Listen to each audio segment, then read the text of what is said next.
and welcome back to Barely D&D. This is your sort of in Dungeons and Dragons into the podcasters, and I am your host. This is Craig Dunley. Sort of into Dungeons and Dragons. Yeah, you were suddenly Italian? And what? This is the Accidental Avengers. And we are so happy you joined us. It has been a hot minute, the hottest of the minutes, and we are back. Oh, it has, actually. And we haven't seen you guys since last year. Get out. I'm just kidding. I was sitting here preparing, and I was looking at everyone's I was sitting here preparing, and I was like going over everybody's like volumes, and I was like, okay, 100%, 100%, 100%. I was like, I've got Jackie down at 80, and literally the moment I was thinking it, Jackie spoke, and then I was like, oh, okay, I need to turn that down to 75, and it was funny. All right, yes, we're back for the Accidental Adventures after a little bit of a hiatus. Thank you, podcast listeners. Patrons, you guys have been sitting pretty because I gave you the last couple Legend of the New Ones episodes to tide you over, so that was fun.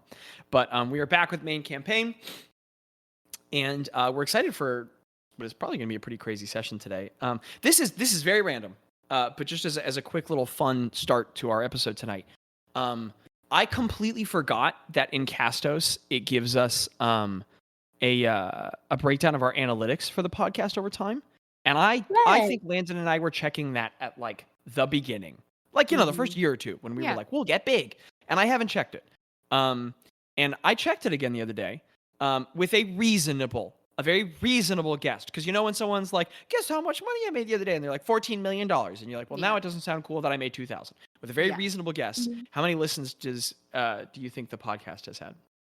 Like total since the beginning? Yeah. How many listens?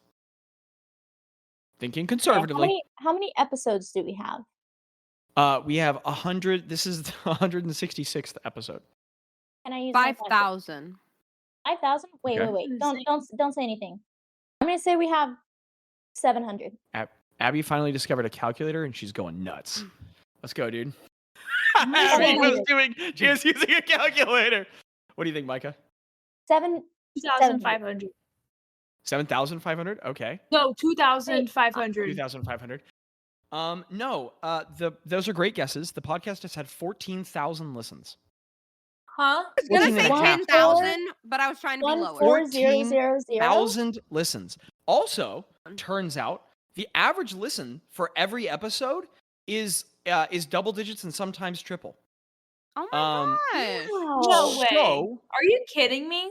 Like, we're not like make money big, but like, and our patrons are amazing and are very loyal, but I have completely missed the fact that like, and like even our low episodes, we never release an episode that like after a month doesn't have at least 12 or 15 listens. And so like, there is a kidding me. There is a very loyal, consistent group of people who are fans of Barely D&D. So to those people, so sorry I didn't know you existed and didn't check for 4 years. We love you. Thank you. Yeah, I want to say hello to the like, well, because I did the math. I was like, okay, there's probably like, I know my mom listens and I know a couple of my friends listen. And so I was like, okay, what's 160 times 4? So I want to say hello, like formally nice to meet you to all of the people who, to all of the like, I guess 10 extra people who listen every week. Literally, thank you for being here. I hope this feels like your podcast. I hope it feels like your story. Yeah. I cannot be clear. I thought we were talking to an empty person. Don't be weird, but like I'd love to hear from you guys. Also, one more fun thing. I checked the stats on where they're from. So we have one listener in Japan. We have the majority of our listeners are in the US, but we have a couple consistent listeners in the UK. So hello, and sorry if we've ever done a terrible English accent at some point. Oh gosh, we have you did it on time with me saying it, Abby. And then we have one consistent listener in Australia. My heart is so warm.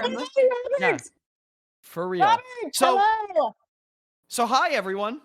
Hello, Robert. Hello around the world. All right, but otherwise, I just thought that'd be a real fun thing to get into before we got rolling. My mind is does anybody have? What? Oh, okay. Anybody have a letter question? I knew in my soul that we had an Australian listener. Australian listener, I knew you were there in a friendly way. My two favorite phrases so far tonight are, you know what Zorger won't see coming? A noose. And also, I knew in my soul we had an Australian listener. Those are incredible one-liners. I knew it in my heart. Okay. Well, who has a letter question? I do. Okay. If your character could visit one country that's in our world, where would they like to visit? I don't know. Question, I feel like we've maybe done that before. A version and but... who do you all want the DM NPC to be? Oh wait, I want it to be someone. Can we do Nom? Okay. Sure. Yeah. Let's hold on. Oh well, I have the phone up there I can't check right now. Let's mix up who we start with, because we always make Jackie start. Okay, very neutral. Let's have the person who got the most recent haircut start. He knew I got a haircut. He knew I got a haircut. That was so worth just hearing Abby go off mic. Go get him, Jickle. Oh, it was you. That's so crazy. Go get it, Jickle. Mm-hmm. Okay. I think Ro would. I think Ro would love to visit either like Ireland, because it would just be like she would be like, oh, you guys kind of sound like me, but not. or she would like to visit. I think she would like to go to like. Honestly, I think she would thrive in New York City or LA. Yeah. Oh yeah. No, I think New York. I think. For sure. I think New York. She would be like, this is my place. Yeah. And she'd be prestidigitating the street everywhere she walked. But she would have a fun time in New York. Spotless. I think the other thing I would say is I think current campaign Ro would flourish in New York. Yeah. I think early campaign Ro would be overwhelmed. Get mugged and stuffed in a dumpster. You know what I think? That's just my 2 cents. You know what I think? I think current campaign Ro, New York. I think early campaign Ro, LA. Yes, actually. Yes. Yeah. Big agree. Big agree. She'd be New York tough, and she'd eat a whole lot of cheesecake. That's for sure. Is New York a cheesecake place? I didn't know this about New York. What? Sorry to our New York listeners. No. We're gonna get stuck New York here. Cheesecake? Craig, go get him, Craig, before Jickle goes off for a while. Okay, I was thinking about it, and I was thinking Craig would start off wandering the streets of a city, and I think that he would have had like a nice night on the town, kind of a thing. And then he'd see this big old stadium, and he's like, "That looks cool." And then somehow he slips through the cracks and ends up in the Eras Tour, and he ends up in this stadium, bypasses security without even trying, and Taylor Swift is like, "Oh my gosh." And then he gets on stage so and makes the TV. Right. But then then he goes home and lives a regular life and doesn't even know who she is. He might actually I think he would know, but he's playing it off. And you lost me there. Being famous for no reason. You lost me on Craig playing it off. You lost me there. I'm confused. Yeah. What was the question? Jackie said any country your character could visit, and then Mika said the Eras Tour, which canon now a country. Grabby, what's Greta's country? I said New York, and I'm sorry. That's true. So there is no question here. Where's your character want to go? I think I'm gonna say Argentina because it's really big, and I think Gretta would I think she would. I think the Pampas are really beautiful, and I think that I think that would be her home. Why are you laughing? Maybe. He's laughing at what Micah wrote, I think. Okay, so I forgot that Jackie sent a picture of cheesecake, and then Abby started answering, and she said, "Greta want to go to Argentina," and Mike said in chat, "I want to taste that with my mouth," and I was so confused. I don't think it was even that funny. I think it's just funny because it's just cheesecake. It's just. No, we're laughing for very different reasons. I'm sorry, what were you saying, Abby? I blacked out. I think Argentina, because there's some big cities that I think she would have fun in. The Pampas are beautiful, and I think you can. Do they have penguins in Argentina?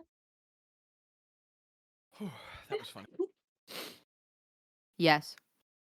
So I think Argentina. Oh my gosh! Yeah. Oh. Very cool. What about Blaz? Salt Lake City, Utah. Oh goodness. Dude, what? Why? Why Salt Lake City for that? So sorry. Well, we're clearly not following the rules anymore. Just inexplicably Salt Lake City?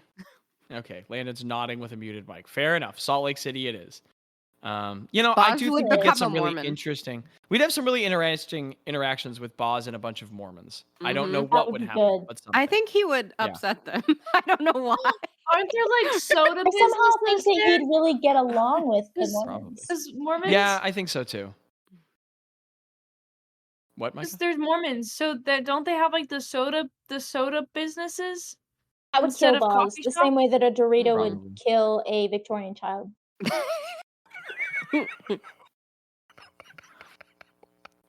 Guys, you're on fire tonight. Where would Nom go?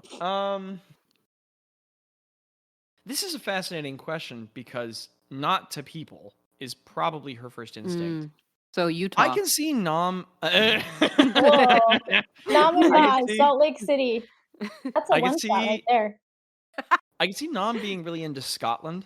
And I think we could find 100 other appropriate analogs all across the world. I think we could find excellent. That's just the one that comes to mind. Probably because we're watching Parks and Rec right now. But yes. What does to do with Scotland? They go to Scotland. Ron Swanson, Lagavulin. But anyway, Mongolia. That too. Well, I think Scotland would strike a balance that Nom would like between like a level of society necessary to function, but plenty of open land where you don't need to be near people, and an acceptable culture of don't talk to me, don't get near me, I'm doing my thing. And I think she would like that. Not to say that Scottish people all fall in that category, but the same way that you can sometimes get that in Texas, So I think she'd be into that. So I think that's what I'm thinking.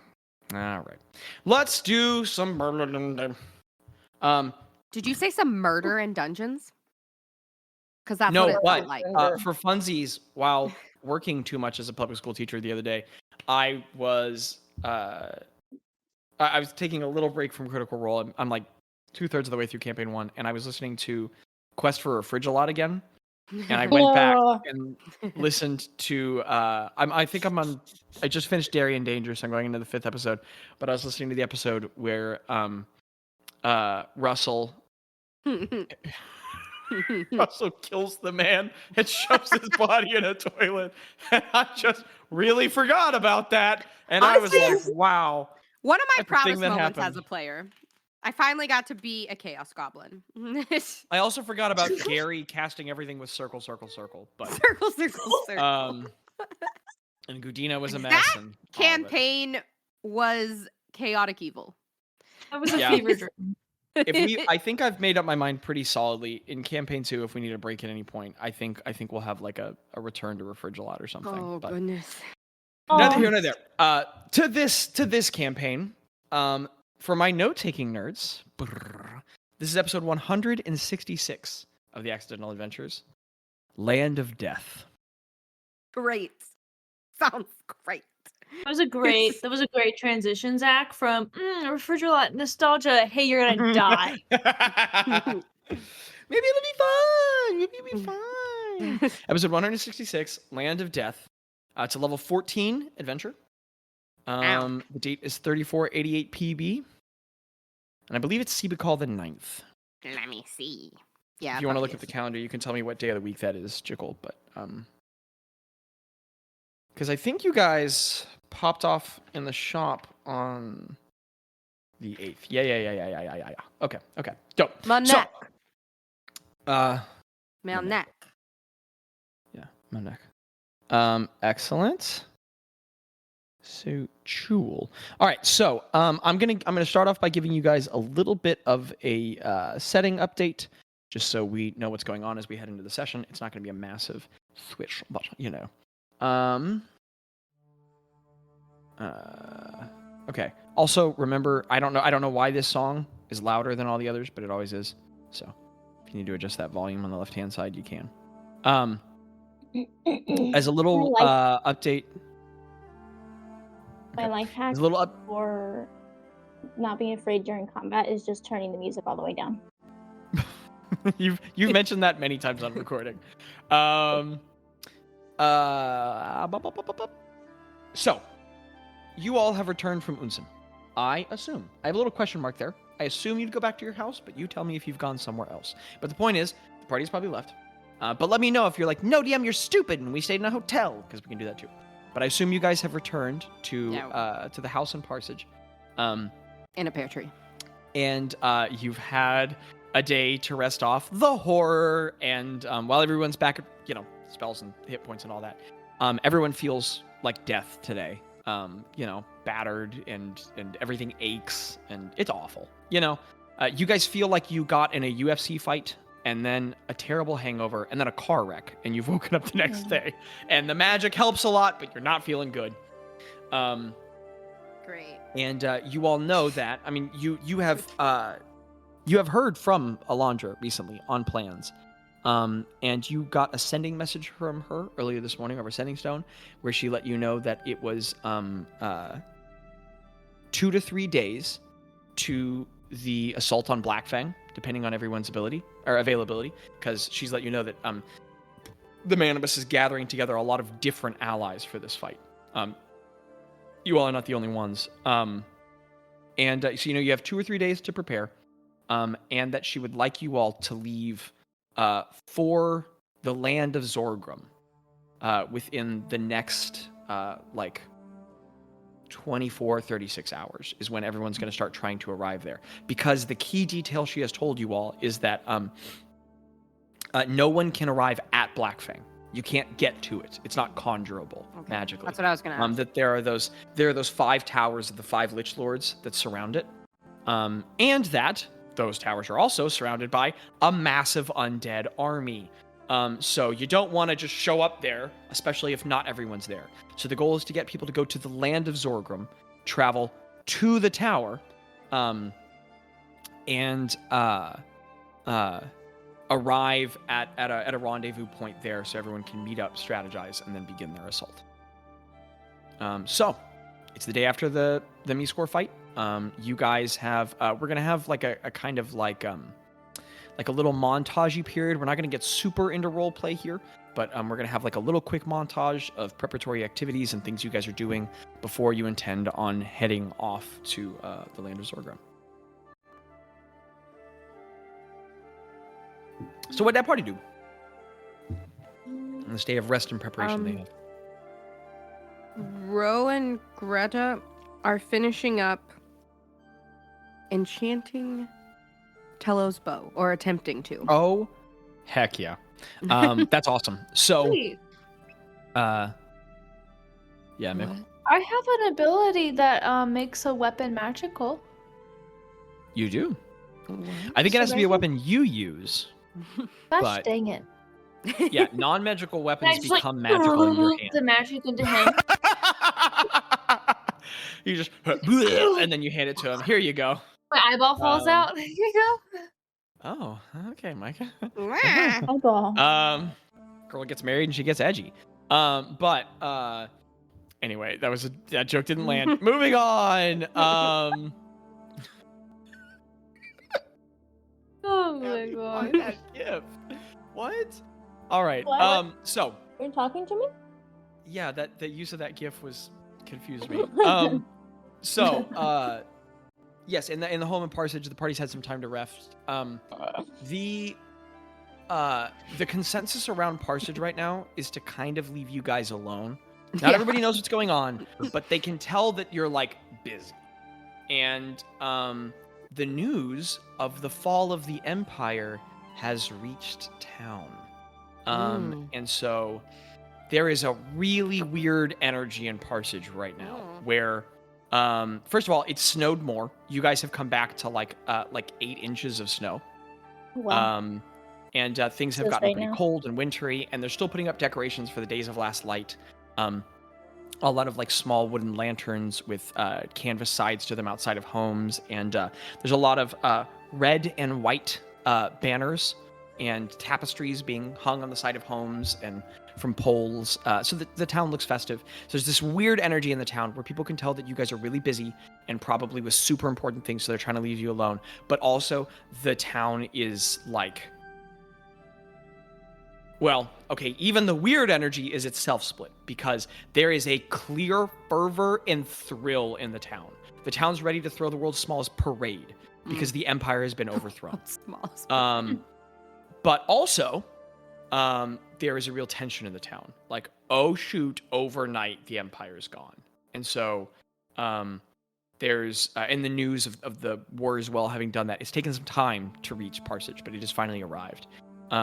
And so the town has a lot of energy in it, but they're trying to stay out of your way. And where you all are gathered inside your home with snow stacked up outside and the town quietly, lazily going about its business with smoke rising out of your wood fire stove.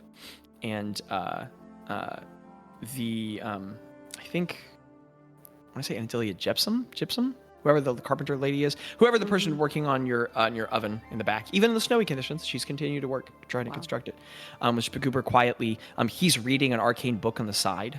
He has been really studying up on his magic. That's what he's using a lot of this time for, training himself. You all are gathered there, and you have Tello's bow, which we're going to retroactively say that you guys have been working on for a couple of weeks in downtime. And you all have been working out enchantments, and you all have been slowly but surely trying to enchant it. You tried to have it ready for the Mistcore fight. It wasn't quite there. But this probably your like second or third week working on it. I would like you all to describe to me what it looks like in roleplay terms as Jaci and Gretta are working together on Tello's bow. What is that? What is the process of them trying to enchant it, which they know requires like adding physical inlays with melted precious materials in them, as well as spell casting into the item. What does all that look like? I feel like as Ro, you should describe what kind of music you're playing. But I feel like anything that Ro is playing, Greta's like just like hunched over, kind of. Whether it's her or Ro that's working on the inlays, but just kind of like gently like swaying. And if she's not like working on something, she's probably just sitting and like swaying back and forth to the music. I would say the music sounds a little bit like what we're hearing right now, but it's for flavor wise, I would say that Ro is using like her like deep magic in a way to do it, so it comes out very very like ethereal, very like lots of like just resonant harmonies and layers and stuff going over it. She's using Soulmender to do this, I think, and in that way. Sometimes when the music crescendos, it sounds like 4 or 5 instruments are involved at once, and some of them don't even particularly sound like instruments you've heard before, as if it's pulling music from other times and realities. And as this master of her craft plays, little tendrils of purple and gold magic are like sort of seeping out from you and wrapping around the item. And I'd like to say that, and I know Abby, you can whatever you think flavoring wise for his bow, but I'd like to say that some of the inlays we're doing are like tiny little gold specks along his bow, kind of like his gold freckles. So it's kind of like mirroring him. Yeah. And there's like these like gold flecks like falling into place in like as she does the magic and what we inlaid with. And I don't know what else you want to do, but yeah. While we mention those, Let's go ahead and get our first check.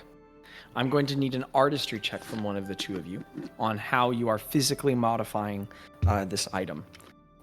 You have a lot of time for this process, so if there are additional abilities or spells that you want to be utilizing, you can be. Okay. And we have the help action, correct? Yeah? Yes, you all are helping each other, so whoever makes the check is going to do so being helped. Abby, do you want to do this one or me? Can we metagame and see whose status? You absolutely can. Yeah, Okay. yeah. I have a 5. I also have a 5, so Okay. You to can do it. artistry. What? You want? You can do it if you want. Okay. Unless scared. Oh wait, okay, Zach. That's Aren't me. you proficient? Isn't that your proficiency? Or no? Well, I'm proficient in rumors, but I have a star next to it that says add half. Oh, because of your drawing and all, right? I think that's yes, something yes, else. that's true. No, that's correct. Okay. That's correct. So in that case, can I say that I want to inscribe words on it with gold? Oh, Would that heck count? yeah. Would I be able to use my artistry for that? Or would I be you able can. to use Yes. that for that? Yeah, you can. Okay. So does that mean half of my proficiency bonus? Yeah. Okay, so 5 plus 2? Yeah. Well, can if you you're round already down? I'm not proficient in it. Oh, so I would just add 2. Yes. I see. Yes.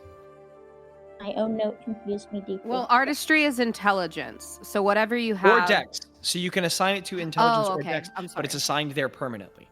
Mhm. Because So, mine's with Ro, intelligence. what's your artistry modifier? My modifier is a +5 because So you have higher than Greta. Well, I actually have a 6. It just wasn't updated. Never mind. Yeah. I'm sorry. Okay, well, I wrote it okay, in there we Because go. we both have a 20 intelligence. I know, right? Jeez. Well, then why do I have? Oh, okay. Because you added half. That sounds. So about wouldn't you right. have +7? Well, so no. This Yes, says you'd I have have a 22 for intelligence.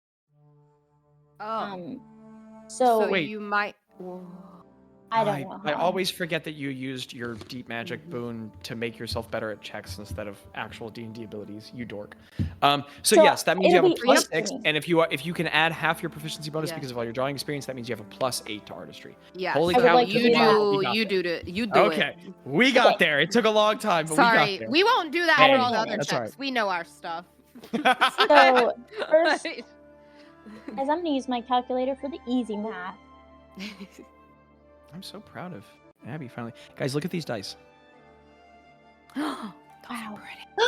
They're like Ooh. stained glass dice. They're not Yes. actually glass, but they look like it. My parents got Oh it my for me for my gosh. birthday. Wait, those Zach, are you know what'd be gorgeous. so cool? Huh. If there was a campaign based on the new Knives Out movie, Dead Man. What is it? Heck yeah. I don't remember what it's I haven't called. seen it yet, but that sounds awesome. Dead man, watch You out. gotta see it. Dead man. You're the look seventh up. person to recommend it to me. I Get up, intend dead to. man. Gotta I see gotta- it. I got a 24. Holy crap. Greta, so what's challenging here is that you're having to use wood inlay tools, which you don't have a lot of experience with. Thank you, Daniel. Moving on! Do we need to do a silence for Zach? No, I'm just gonna leave it in. It's fine. It doesn't matter. It's kind of funny. I'm gonna forget again. Anyway. Yes. Anyway, so you haven't used some of these tools before, and but you find that, I mean, you are not a young person, Greta, and you have studied some rather incredible things. You've had a lot of experience at this point, and you find an unexpected proclivity with some of these tools. And so as you start carving into the wood, you find that you have quite an affinity for this. And you take that along with the hundreds, if not thousands of hours of your life you've spent scribing and drawing and cataloging, and you find that you are able to inlay this wood really quite well. It looks like it was done by someone who does this. And all of a sudden you find yourself like, dang, I think that's like a I think this is like a skill I have that you hadn't even really considered for yourself necessarily. Gone. Like I could be a carpenter. This is a thing I could do. And how are you? So you have passed that check. The inlay cuts look really good, and whatever you intend on inlaying here will fit the item well. I think we landed on rare as the rarity. Yes. So, what materials, what thousands gold worth of material are you using to inlay in the cuts you've made, in the reliefs you've made in the wood? Let me try and pull up the fungi. And while you're pulling it up, you're going to need a way to turn that material into a form suitable to enchant this item. Yeah.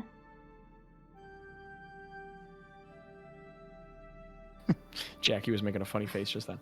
Also, as people are researching, other people can be doing things if they want to, if anyone wants to mention anything, but you also don't have to. There's no pressure. It can be the Abby Jackie show if you want, but it is also fine if someone else wants to jump in. Abby Jackie show. The Abby Jackie show. That's our theme song. Abby Jackie show. So Sorry. 1,000 gold pieces is what you said? 1,000 gold worth of something. It could be gold. Okay. You could like melt gold and inlay it. It could be 1,000 gold worth of a powderized gemstone. Yeah. All sorts of options. Jackie, do you have could an melt idea? some gold and powderize some gem and mix them together and put them in there. Do you have an idea, Jackie? Because I only have 80 gold. I have a lot of platinum that I was thinking we could use. That's what I was thinking too. Just because we just smelt 10 platinum. Yeah. I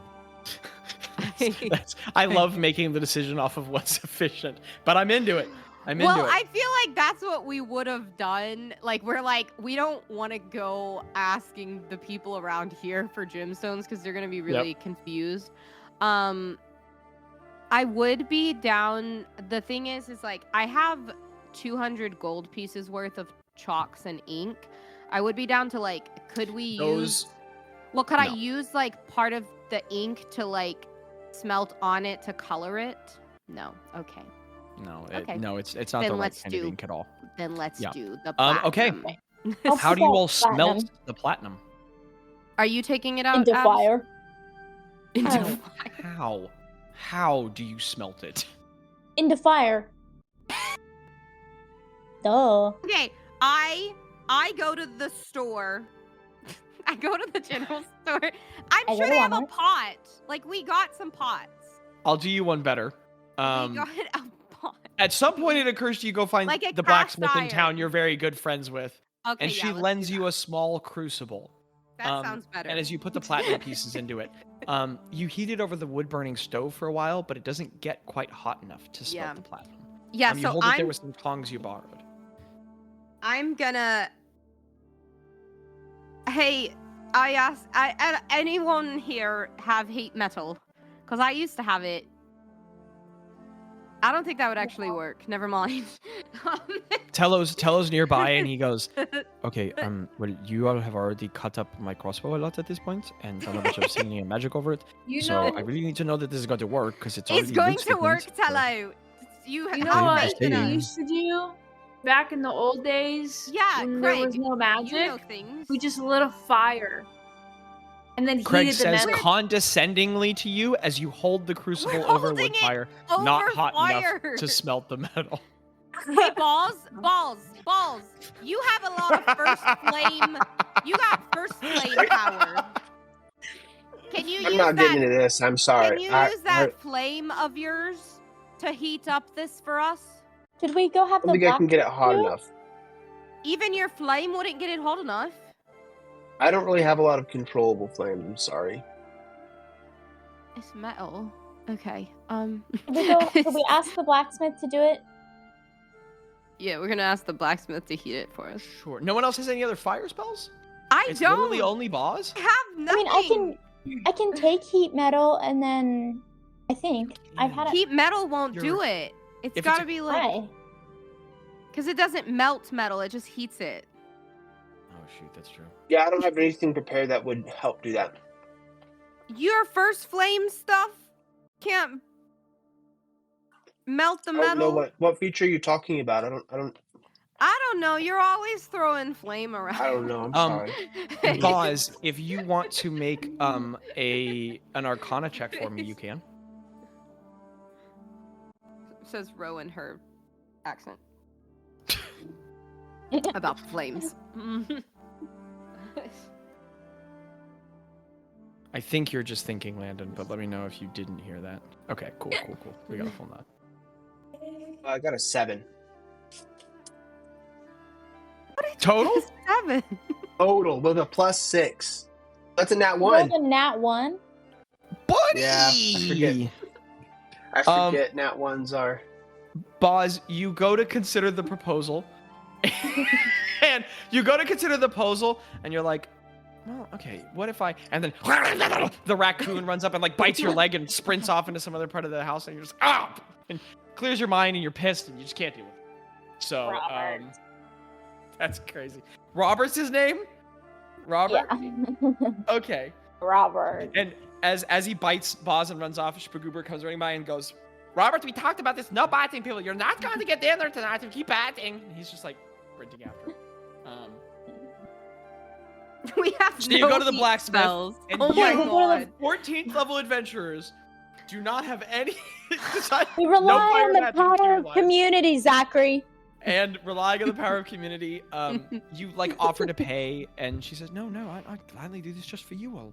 And after more than half an hour, and like Parsonage citizens come in like, oh, what are they doing? What are they doing? And like, it's this constant tension in the town of people being like, leave them alone, and others being like, we have to know. So you're like kind of like badgered, and you have to like throw them some tidbits about what you've been doing recently. But after like a couple hours, you have the smelted platinum. You bring it back to the house in a container she supplies you with. Well, can I just whenever you have time, can I describe what I put on the bow? Yeah, that's now. So as you return, you have the smelted platinum in hand. I'm gonna need one more artistry check from you to correctly apply this platinum. This is gonna be a much lower DC, but it is a DC. Can I explain my? Yes. What I put now? Yeah. Okay. And then we can do a check to see how well it turns out. Okay. Cool. And so it gets flecked in too, right? Yeah. The so yes, so there's the gold flecks over it. So I think there's like I had to look up a picture of a crossbow, but I think on like the base of the crossbow where it's kind of wide, Gretta puts 4 little lines and she puts a little poem. She says, "Hate is a bolt, twisting in our heart's flesh. Love will guide us into life and light." And so the words, "Love will guide us" is like in gold. She smelted some gold coins to make that line gold, and then the rest of it is platinum. And then I think just kind of all over, she does that in Unsinian, and then on the rest of the hilt, whatever you'd call it, she puts that one line, "Love will guide us." The stock. She puts it in as many different languages as she can. She's wearing her little glasses. And she just spends a lot of time sitting carving little different, like that little phrase in different languages. Oh, Abby, that was amazing. Take inspiration, Abs. That was awesome. Thank you. I'm still gonna need that artistry check to see whether or not it's like crap. But I'm assisting. Okay. You have advantage, and you can guide yourself too. It'd be so funny. She gets a 9. And it looks like a middle schooler did it. It's like the tattoo. It says like no regrets.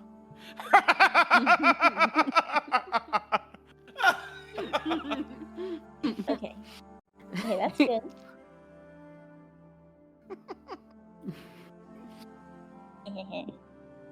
Okay, I'm gonna guide myself just in case. Oh, okay. Oh, okay. Sorry. D4s are sharp when you try and pick them up. This is the most folied, like 1920s comedy, like Three Stooges. 23. 26. 26. Nice, dude. Greta, you get done? Screw being an adventurer and a high priestess. Dude, you should do this. You're amazing. You get done, and it looks professional. And Tello's just like over your shoulder, like, holy crap, I'm going to look so awesome. And so Greta, it totally works. You nail the inlay process, and it looks phenomenal. Also, as a quick heads up, did you say 10 platinum? That's 1,000 gold, right? That's 100 gold. No, that's 100 gold. Platinum is 10 gold. You need 100 platinum. 100 platinum. Yeah. Oh, guacamole. Yeah. If you don't have enough, I have tons, Abby. I can mark it off my sheet. Okay. I do. Want to make sure we're clear on that. Yeah. I got you. Hey, it's all good. It's all good. So, next bit of the process, you all have successfully you have prepared its conducting items. Now I need spell casting checks from you. Checks with your ability modifier. To cast the spell you need into the item. You're going to need to successfully cast Guiding Bolt in the item 3 times. And then it will have the spell enchanted, because now that it has the proper glyph work and conductive material in it. So it has the physical infrastructure to receive that spell. You need to cast it into it 3 times. And for that, I'm going to need to check with your wisdom modifier, Greta. You have to beat the DC 3 times. Since this is a rare item, you need to pass oh my goodness. Okay, so I know you're enchanting it with Guiding Bolt. How many slots? I think we said 3. Okay. We said 3 charges. Yeah, 3 charges. 3 charges. Yes, sorry. 3 charges. I have a question. One level per charge. Yes. Is this, once Tello uses the 3 charges, are they gone forever? No. No, this they is reusable. reset over long rest, right? Okay. Yeah. They reset over a long rest? It'd suck if you did all this work and it did it once. No, you all are making a magical weapon. Okay. And honestly, the quality you guys have produced in like 2 or 3 weeks of work and downtime is really a testament to your skills and magical prowess. Because it would take most people a lot longer. Does she have it longer in the future? So, given so 3 charges. Are you all trying to make this a +1 or a +2 weapon? +2. Okay. This is going to be DC 22. You need to beat DC 22 3 times, and you can't fail, or this fails. Now, you need to do that with your wisdom modifier. You have time to do this. So you are getting advantage from Ro, as in the enchanting process. And if there are any other spells, or any other features, or any other magic you want to use to aid in this process, you can. I'm bardically inspiring her while she does this. Okay. For bardically each, inspiring her for all 3. Okay. For all 3, I use all three or 3 bardic inspirations for you to. What dice is that, Jackie? A D10. No, by so you get to add a D10 to each one of those, as well as advantage. D10. Okay, Hot let me dang. get that. Okay, so advantage, a D10. I'm gonna see if I have enhance abilities. Where is enhance abilities? We're gonna have a long rest before we go to fight. Yeah. Can I have enhance ability as a cleric? You can have prepared it. Oh, yes, it is a cleric spell. Yeah. Okay. Oh, well, it's just advantage, so that doesn't... Yeah. You already have it. Okay. Okay. Can I guide myself during this process, or no? On this one, I'm going to say no, and not to try to be a jerk, but because I'm going to say that you are sufficiently focused on what you're doing that you can't also concentrate on a different spell. That makes sense. Yeah. Okay. So, there's the modifier at advantage with a D10. Yes. Can she use now, her if anyone else has guidance, one of them? Yeah, you could use inspiration. Okay. If anyone else has guidance, they could guide her. Someone else could be guiding Greta. I have guidance. Okay. Craig is guiding you with his magics from nearby. Am I guided on all 3? Yeah. I mean, I assume Craig's sitting here slapping you again and again with it. It's also in roleplays terms, this is taking hours. Yeah. Okay. Taking the better part of a day. You got this house. Oh, goodness gracious. Oh, man.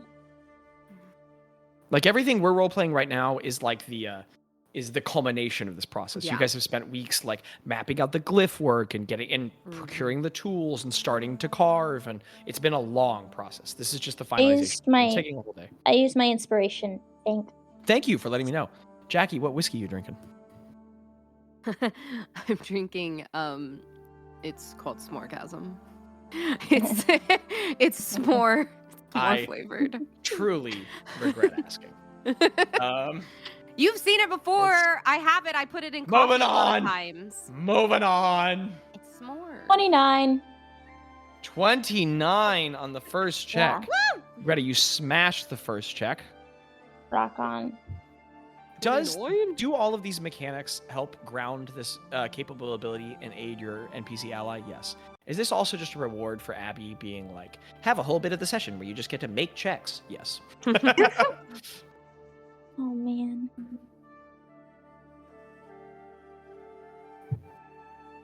Oh. I got a 21. Okay.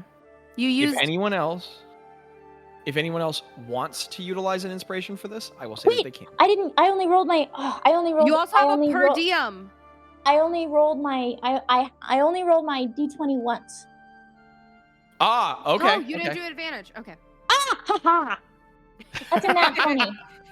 Oh! You got a nat 20? Roll that's all a your other numbers, because 34. this could be a 34! Let's Yeah. go. Oh. Oh. And just as a note, obviously, usually you can't use your inspiration on someone. This isn't the most important thing. You can't use what? Inspiration for someone else's check, but I was just gonna let it happen this once because.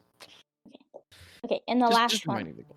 Last one. Okay, you could fail got now, this. and this could totally fail. That's really depressing, Zach. Guess what it is? Oh, no. A nat 20. I don't know. It's another nat 20. Oh! Good thing you're using the important rolls now. Yeah. Oh, man. They are important. Actually, this is actually very important. Actually, this is probably some of the most important rolls you'll make today. What'd you So get? What'd you it was a 30. get? Okay. That's crazy, Grabs. Phenomenal. Ah, All right. After hours of work, Ooh. as Greta's, the like, magic sweating. appears, Her hair is like plastered to her face. She's been like, can I say that she because she's rolling at advantage, so that's she's casting, or she's preparing the magic and doing everything to prepare, and then she gets almost there to actually cast the spell, and she's like, no, it's not right, I have to do it again. So she does it all over again, and just over and over, trying to make sure that everything is just right before she actually imbues the item. Heck yeah. That's awesome. And after hours of work, with sweat plastered to your forehead, with Ro, you are also exhausted. You've been playing for 9 or 10 hours. Yeah. Keeping all this. Craig, you participating in guiding Greta with your magics and supplications. And with Tello watching with rapt attention at the end, you hold a magical crossbow imbued with guiding bolts and a +2 weapon. Mark that on those 3 charges and the +2 on Tello's sheet, however you want. Please do mark it. As a reminder, that is a +2 to the damage and to the roll to hit. So he has a +2 to both. He has the charges he can expend. And Abby, whenever you want, later on, go ahead and name this magical weapon you have created, and you will be the first player in Barely D&D to make your own magic item. Really? Name, and we'll put the details in his channel. We can even make a document for it if you want, and this will be a magic item that exists in the world. Wow, that's awesome. You have added a magic item to the campaign. I'll think on a name. Is it attunement? It is attuned. Yes, it Okay. has to be attuned. Okay. It's way too strong not to be Yeah. attuned. No, I figured. But it's not all right. like Hello's really attuned to anything. As you all are finishing this process, not like 30 seconds after, maybe an hour after, it's getting into evening, and it's cold outside. People are winding down. Nom has already gone to bed. Shipagoober's like just kind of staying up with you all, like bringing you all tea, topping off like Bazz with some whiskey that you guys have gotten in town. Bazz, it's not the best whiskey, but it's whiskey. And as you all are there, kind of like unwinding Bazz is and not recuperating. drinking. Okay. Understood. You've heard of yes and? Here's no but. I stole that joke from Dimension 20. But as you guys are like winding down, and Tello is marveling over his. And to be clear, Tello is like looking over the crossbow, going, "Gretta, I joke, but this is incredible. Thank you. This means a lot to me, especially because I think this is gonna help me not die. So thanks again." And as you all are looking over it, from nearby there is a really intense surge of energy and thermal difference. And actually, it's probably a different sound. And as the dust like moves, and there's like a little lower of bright white light. Also, I've changed the song to a song that is less loud if you need to turn it back up. But there is standing in your home, who you weren't expecting exactly now, but were expecting sometime soon. A familiar face you have not seen in quite some time. Tall to everyone here, not taller than Bazz, but tall to everyone else. An elegant woman with pale skin, dressed in white robes. She has lovely, noble, tall features. Not incredibly remarkable, but lovely. And she has long black hair that is starting to be streaked with a couple white hairs. And dressed in her fine wizarding garments and her archmage's cloak, Alondra, the great abjurer, is there. And no problem, Lando.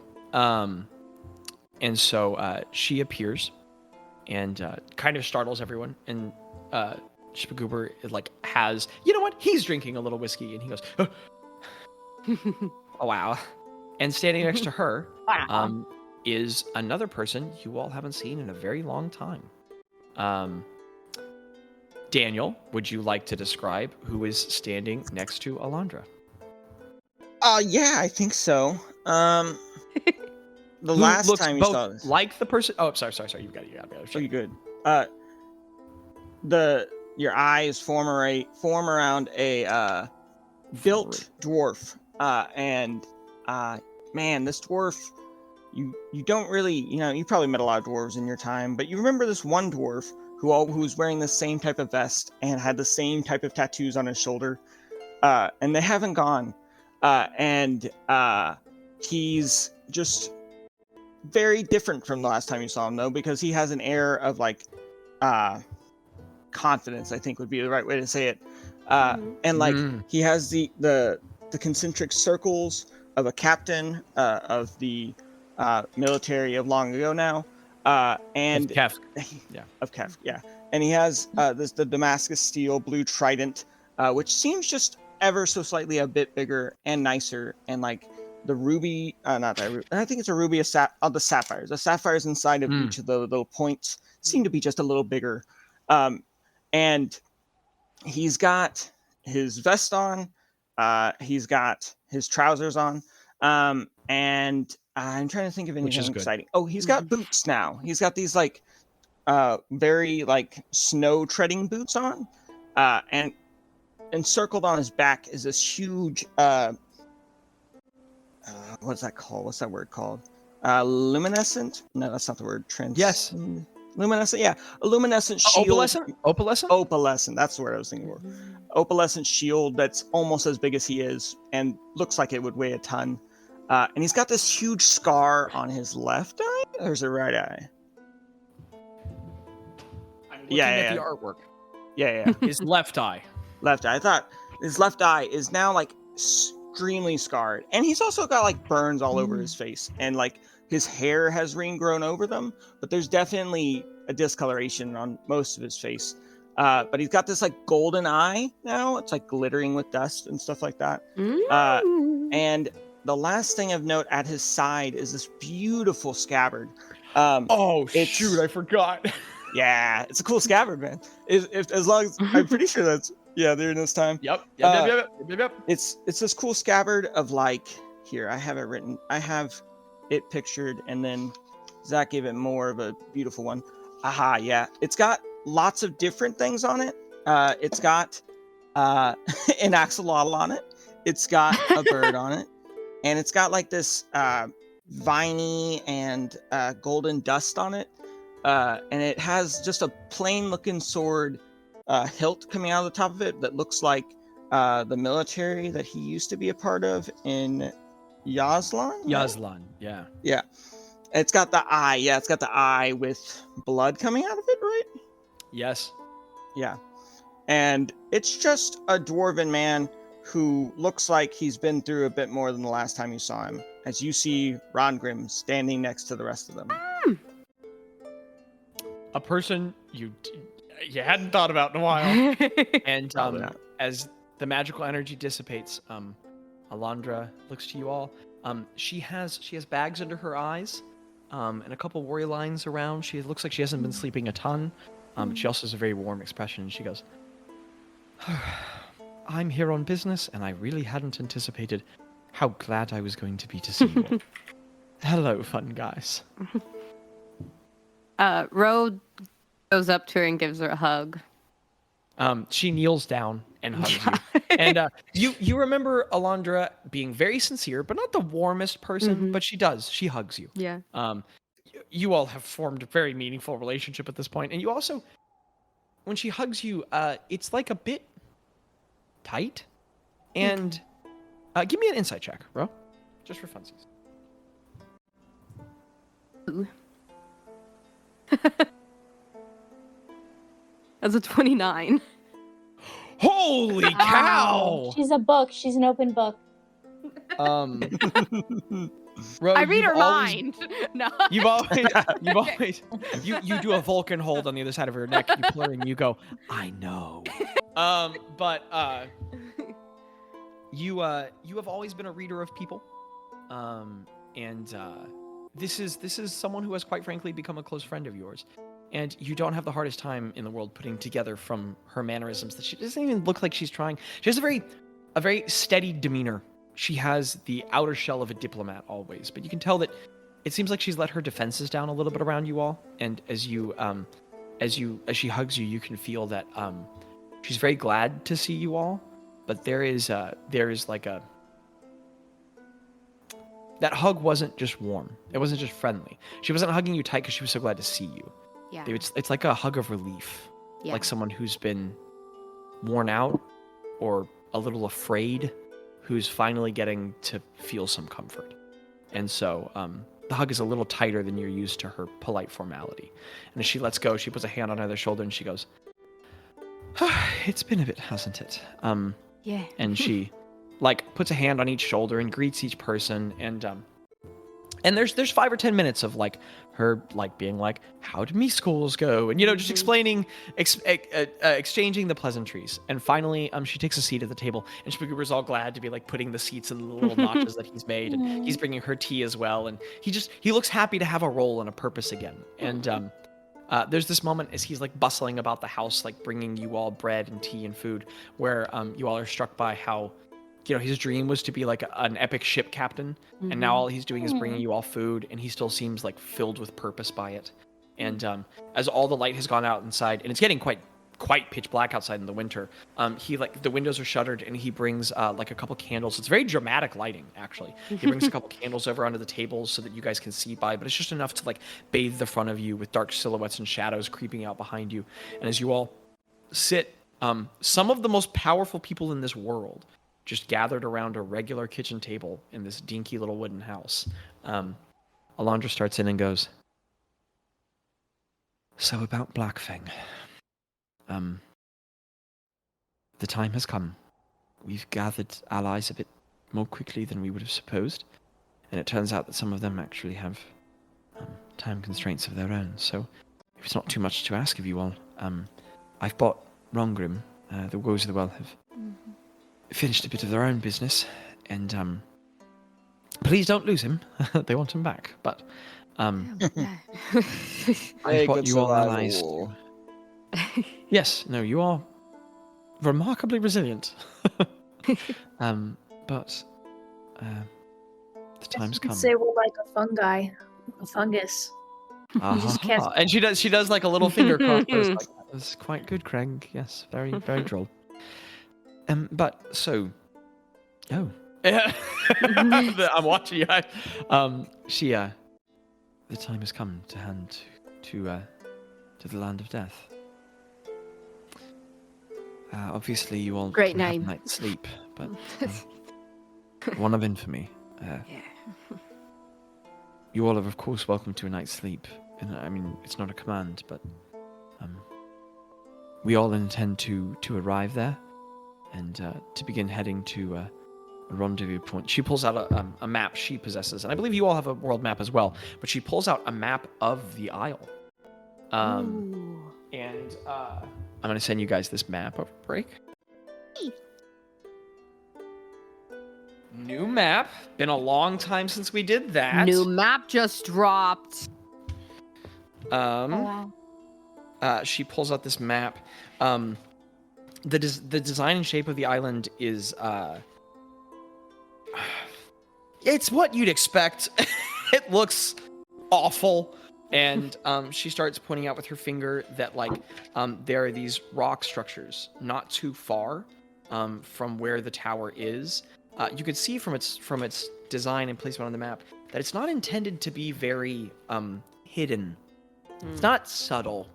It looks like the kind of place that someone could just easily put on a map because, good luck, go there. And so give me 1 second, and I'm going to, if somebody wants to do some talking or a little role play way in, I'm going to send you guys this picture. So if you guys would. I asked Rengrim if he's... Do you miss the lighthouse life, or are you having more fun out there with the rest of the world? Well, funny you should say that. I've been thinking of the lighthouse life. Seems like a different life entirely, but yes. At times I do miss the simplicity of it. Waking up every day, not facing things that are trying to kill you and your very existence. Yeah. It is peaceful. It's good. But not having a purpose or showing really doing anything to stop evil does wear on you after so long. Yeah. So it's good that I'm able to help the warriors who are, I don't know if you've met them, but almost gods, I would say. Demigods, to say the least. They're incredible. I mean, one is like the wizard who kills anything at the snap of her fingers. There's one who says things I don't even comprehend and understand. And one who has deeply affected the world with his own thoughts and feelings and relationships. It's really quite amazing. Well, I mean, we met Janice quite a while ago and have had a few encounters with her since then, and they seem like a pretty great crowd to run with. They are. They face lots of death, though. So yeah, I'm glad to come to this group and face more. Yeah, it's just a sidestep, not really. Well, hopefully this one won't end in the whole town getting destroyed. We try our best to keep towns going. Plan. It's good. Yeah. Good.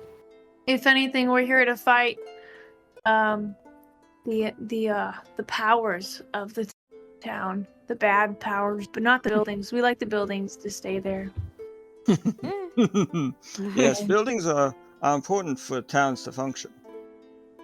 How much do you bench press?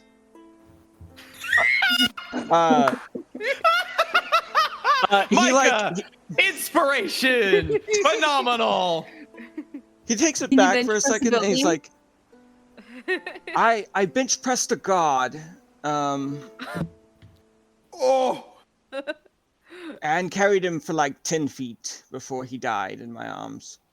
But he was heavy. I mean, I'd say like half a trebuchet, probably. Yeah. It's really good. As Craig is having this measuring contest with Rangoon, and Craig, you're the buffest guy in a room and have been for a long time. This dude's huge. You both look like little bodybuilders, and it's kind of uncomfortable. That you're like, yeah, they're like you've come very far with your ego, but it's getting tested again. Been a long time. He's a dwarf, and his beard's very full, and you're like, ugh.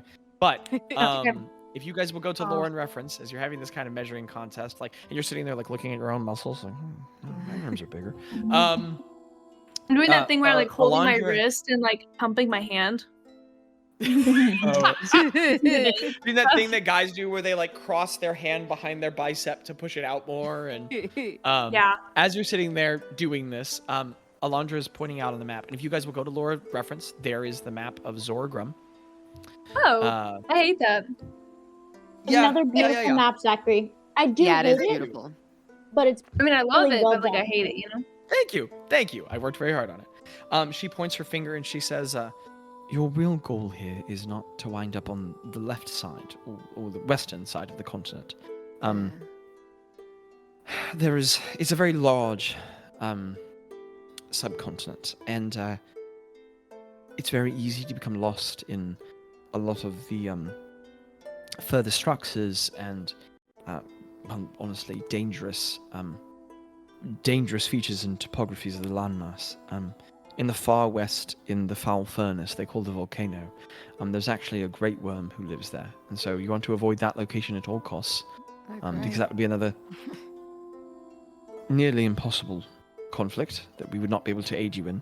But if you can end up in the east, you want to head north, and as the topography gets more severe, there's a bunch of fractured earth, but really obsidian spires that stab out of the earth in horrible shapes, very unnaturally. And if you can keep going up north from there, I kind of lost your voice there for a little bit. If you can keep going north from there, eventually, if you can amass, there is a very large, prominent, almost a small mountain that rises up from all of these smaller stone crafts that stab up out of the earth.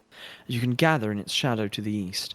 It is a sufficient distance from all the towers that we could plan and rest there, and then assault Blackfang together when we intend to. Okay. And your penultimate goal is not to end up in the. What is happening with her voice? Okay, I'm gonna dial in here. I'm calibrating. Okay. Long week of teaching. She says, your ultimate goal, there her voice is, I finally found it, is to not be in the far south. Do not come anywhere near the Bleeding Spring. It is terribly dangerous in its magics, but what is more, without playing too many cards that are not ours to play, Javian's sister, Savina, who's also a warlock of the Hate King, has... they've informed us that she has become the herald of the end, and that she has recently, from the Bleeding Spring, summoned 4 acolytes of apocalypse, 4 horsemen of the end of the world, if you will. They are obsidian beings who were once lesser gods in their own realms, who Zorgrum has killed, turned to his servants, and brought to this realm to destroy. We don't know their whereabouts at the moment, but do try to stay away from the Bleeding Spring. Mm-hmm. So, is Javian's sister, is she the one that, if she were to die, she would be the one to open the... You say that, could bro. we assume that? And Alondra sits back and goes, we were supposing many figures. We had not supposed her. I don't know. No one had suggested that thus far. I suppose that could be. We're not certain. Yeah. I also tell most her... of the beings thus far have been... They've needed to be near deific in their power, but she has become almost celestial now in her form. I just wondered if she Summoned 4 acolytes of the apocalypse. That sounds kind of big. What the intentions are from here, we're uncertain. And I are trying to quantify at the same time that we try to come up with countermeasures, at the same time that we try to plan an assault. For now, we're just focused on trying to get to Blackfang. I also tell her about the just the 3 questions I asked, because I don't think I told anyone. I think you had oh no, okay, I hadn't told them. I hadn't told the Manibus.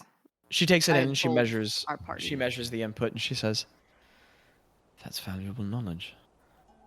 Someone we know." Well, that doesn't really clarify. It could be a reanimated Shista. It could be Zavina, I suppose. Could be a number of other figures. Karkrin still seems the most likely target. Yeah. But it also could be the others. It's very unclear at this point. If I can be entirely honest, and she kneads her forehead as she sips on some tea, I'm not sleeping well, and it is becoming quite difficult not to become paralyzed by the innumerable decisions and the impossible questions. We just have to commit to a decision at some point. Yeah. Even if it dooms us all. So... Because in the end, all anyone can do is make choices. I suppose. I'm sorry, I might have lost some of my regular eloquence. I'm a bit at the end of my rope. What were you saying, Rongo? My apologies. I think Rongo would pipe in here, because he has some frustrated feelings about this stuff, and he says, "Yeah, and I believe she has made her choice. Very apparent." Rongrim, in this moment that you have to express your very reasonable frustrations away from people who are related to her, people who have very close bonds, there is this kind of momentary satisfaction in the way that Alondra just kind of nods. With no real other bias, no personal attachment to her. And you have this moment of like, yeah, that feels good. Because she is just kind of like, yeah, she has. And she agrees with you as you say it. And Alondra carries forward with the thought and she says, "In light of this, we ask that you all set out tomorrow, if you can. I'm dropping Rongrim off, as it were. I have to re-coordinate with other allies. We are again trying not to convene all of the Manibus in this assault, in the same way that we're trying to keep the Warriors of the Well away, if this is also some horrible trap. But I, myself, and Gumbatimp will be bringing allies together to try and make this assault possible. I've not come empty-handed." And she pulls out this elegant little, it's almost like a coin purse from her side. And it's an incredibly well-refined and sleek bag of holding that's so small. You're like, how could anything be in there? And as she unclips the silver clasp and lifts it up, she slips out a potion that not only shouldn't fit in the bag, as with all bag of holding, but even shouldn't be able to fit in the aperture of the front. And as she pulls it out and slides it on the table, she slips out slowly but surely 1, 2, 3 potions.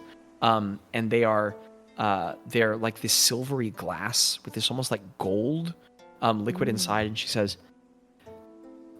"We are becoming quite slim on resources. And I give these to you as tools of last measure. But to be quite frank, and we would appreciate if you didn't repeat this to others joining the assault, there are many who can die. We need you all to make it to Shista. So these are the remaining potions of supreme healing we have." And mechanically, potions of supreme healing are 10d4 plus 20. Whoa. 10d4 plus 20. She hands over 3, and she says, "These are to use at your discretion. We would encourage you to not use them before you reach Shista, but of course, you all are very capable and can make excellent choices for yourselves. At this point, you all have probably seen more battle than I have. Well, probably not, but... so, they can be used with Shista, and if you are able to preserve them, even beyond that conflict, though that is very wishful thinking, please feel free to use them beyond, in what I'm sure is not the end of our troubles. With great labor, and she like subconsciously rubs one of the bags beneath her eyes, I've brought you something else. And she pulls out another small vial. Rongrim, you recognize this one. This looks a whole lot like the one that Court brought to Janice and Javen. She pulls out, this one's quite small, like only about 1.5 inches high, tiny. And it has this very ornate glass receptacle. And inside is this fluid that seems to glow. And she says, this is a potion of rejuvenation, specifically a potion of greatest rejuvenation. Use this in only your most dire need. They have taken months to make. I don't believe I would be able to supply you with another. Use this only in your most dire hour, and if it can survive this conflict, we encourage it to do so, but you all judge it well. And she explains to you that this is a long rest in a bottle. Oh. That you drink this, you get all your Holy hit points back, guacamole. but you get everything back. All Wow. your spell slots, all your abilities, all your features. And this is essentially one of the most Jackie, I just saw your note message from the map. One of your most one of the most powerful potions a mortal could possess on the material plane. She says, Holy crap. please, He only also in your has most to dire sip. need. Did you just say pass and sip, Mike? Everybody gets a hit die in a slot.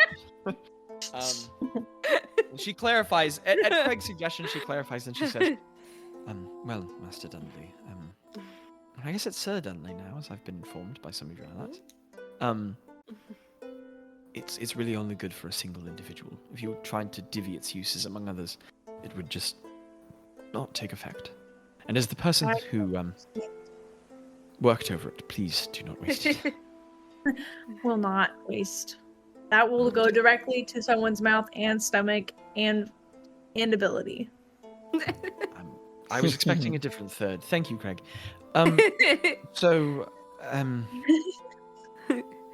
Sorry. She rubs her brow again, she takes a long sip of the tea. She drinks half the mug and puts it down, and she goes, Should to find something different in there. no, I need to remain sober now. And it's like this fun comment, and then like, oh. And she's like, yeah, need to be keen-minded at the moment, but oh. Is there anything else fun, guys? Go ahead, Greta. Go ahead. I was just curious if you're going home this evening, correct? No, but I'm returning to others. Okay. How do you think, in your opinion, I know you're getting tired of advice. No. And maybe this is a dumb Please. question, but how do you think it best for us to get there since none of us have been there? No, bro, this isn't a dumb question at all. Dast, forgive me. I can't believe I've forgotten to clarify this with you. No, that was information I was supposed to relay. I'm sorry, I'm so tired. No, you're fine. You're fine. No, we do have important information. If you arrive very far from the land nearby the tower, which should be your goal, you can fly. But I warn you to be careful. The land of Zulgrum is every bit as awful as you would imagine it. There are horrible creatures which stalk its skies. Wyvern-like draconic creatures made of shadow and gloom that fly through the clouds. And so, fly only if you must. Another reason that we hazard you to stay far from the Bleeding Spring is that many of these obsidian souls, you've not run into many, Rongrim's well acquainted.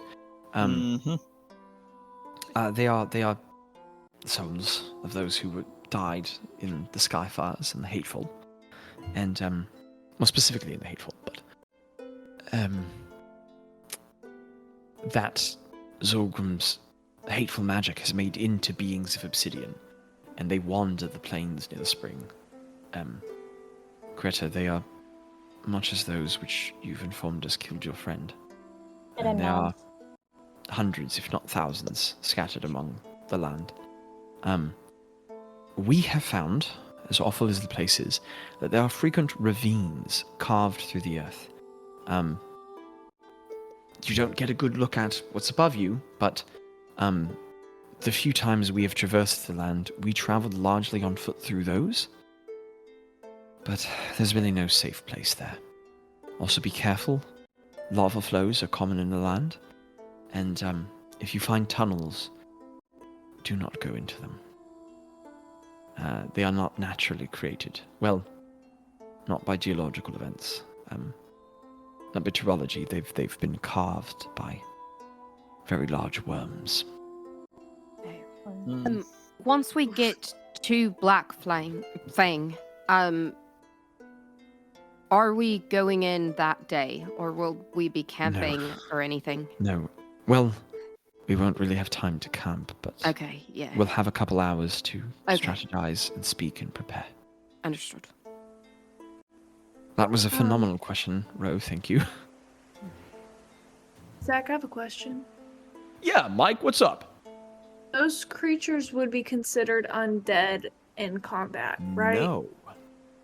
No. Wait, what there creatures? There are undead creatures ahead of you in your future. If you're talking about Shista's forces, then yes. The Obsidian Souls are not. What? They are their own special kind of obsidian monster. What? Zach, Yeah. I don't think that's Okay. real. I think you made that. I would have assumed they were undead. I'm glad I No. asked. The I souls was trapped gonna- inside of them are souls, but they are not undead. That's just depressing. Yep. Yeah, they're a different kind of monster. Cool. Yeah, absolutely. I'm gonna. Okay, Micah. Stupid. What? That was That was Jackie. me. Landon's. Oh, wow! I'm giving Micah all the credit here. Jackie, that was phenomenal. I'll take it. Landon- I said Landon it. commented in the chat, "Rock can't die," and then Jackie commented, "But it can roll." Dumb. All right. Do you think if we just make it into a certain form, we can like go to the Ender portal, go through the Ender portal because it's obsidian? Wait, I'm If we like get flint, Right. Any Steel, like- crossovers? Yeah. I'm sorry, Craig. I'm not familiar with get all out, of get the out. Justin terminology. I don't. Zach said return to roleplay.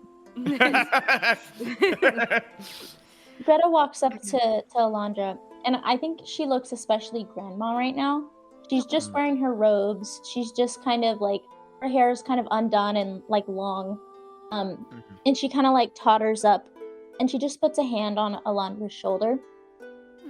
And she Well, says, kind of like leans into it. she says, it takes a lot of strength to make these decisions. And you're doing a wonderful job. And this is all very scary, but I want you to know that I'm putting my trust in you guys, and I believe in you. You've known Alondra as a very poised person, and you are struck by how quickly and easily she reacts to those words. She pulls the mug in between her hands. She like kind of slumps into her chair a little bit. She stares very deeply into it, and tears immediately brim the rims of her eyes, and she presses her lips tightly together. The least composed you've ever seen her. And she just says, thank you, High Priestess Smallstar. Words of wisdom indeed. It is hard. But you know,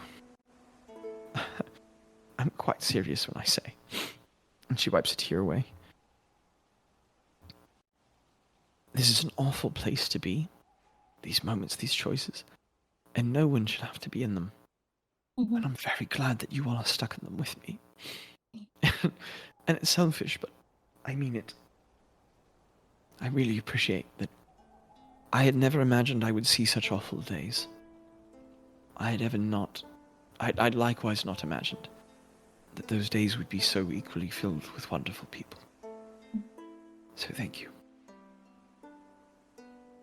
Greta just rubs her shoulder, like rubs her back a little bit. She does not fight it.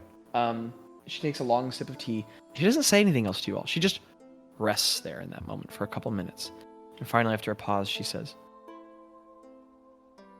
"There's really nothing I'd like more to stay in your lovely company. But I have another meeting to get to.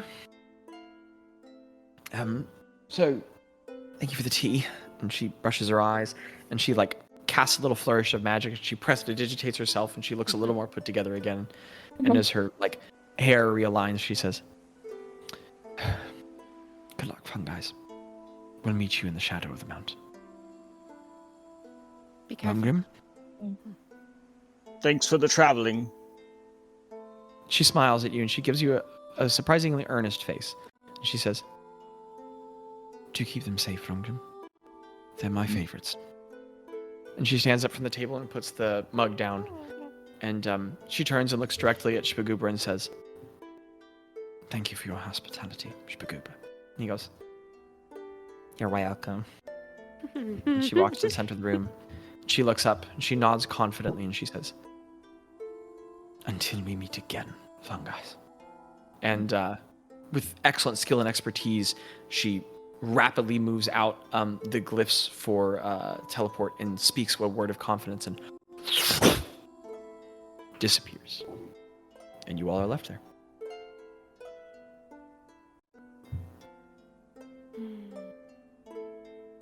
I think I would, in the midst of this, just like go over to Shpagoober and be like, "Quartermaster, you've done well. I've enjoyed all the drinks that you've given tonight.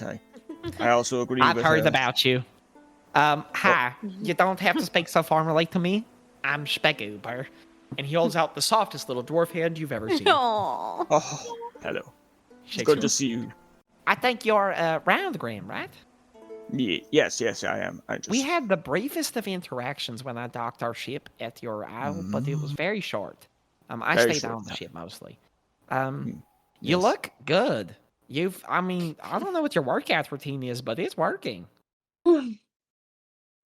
I wouldn't recommend it, but thank you. I appreciate That's probably the, true. fight. No, if you're anything like my fun guys, that's probably true. Craig, you and him should work out together. And he points at you, Craig. I would love to, Craig. You guys look like kind of similar strength, Yeah, I guess. I bet I could deadlift him. He gives the warmest smile to Craig, and then he gives this super quick little look to Ro, like, I know what I'm doing. And then he goes back to talking, and he goes, "But were you needing something, Mr. Roundgram?"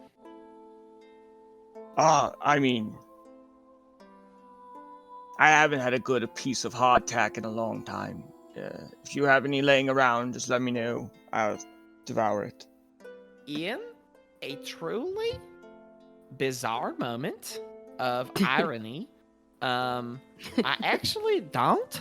I did on my ship, but I actually what I have are a lot of like good foods. Would you like a different kind of bread? But learning Lucinian.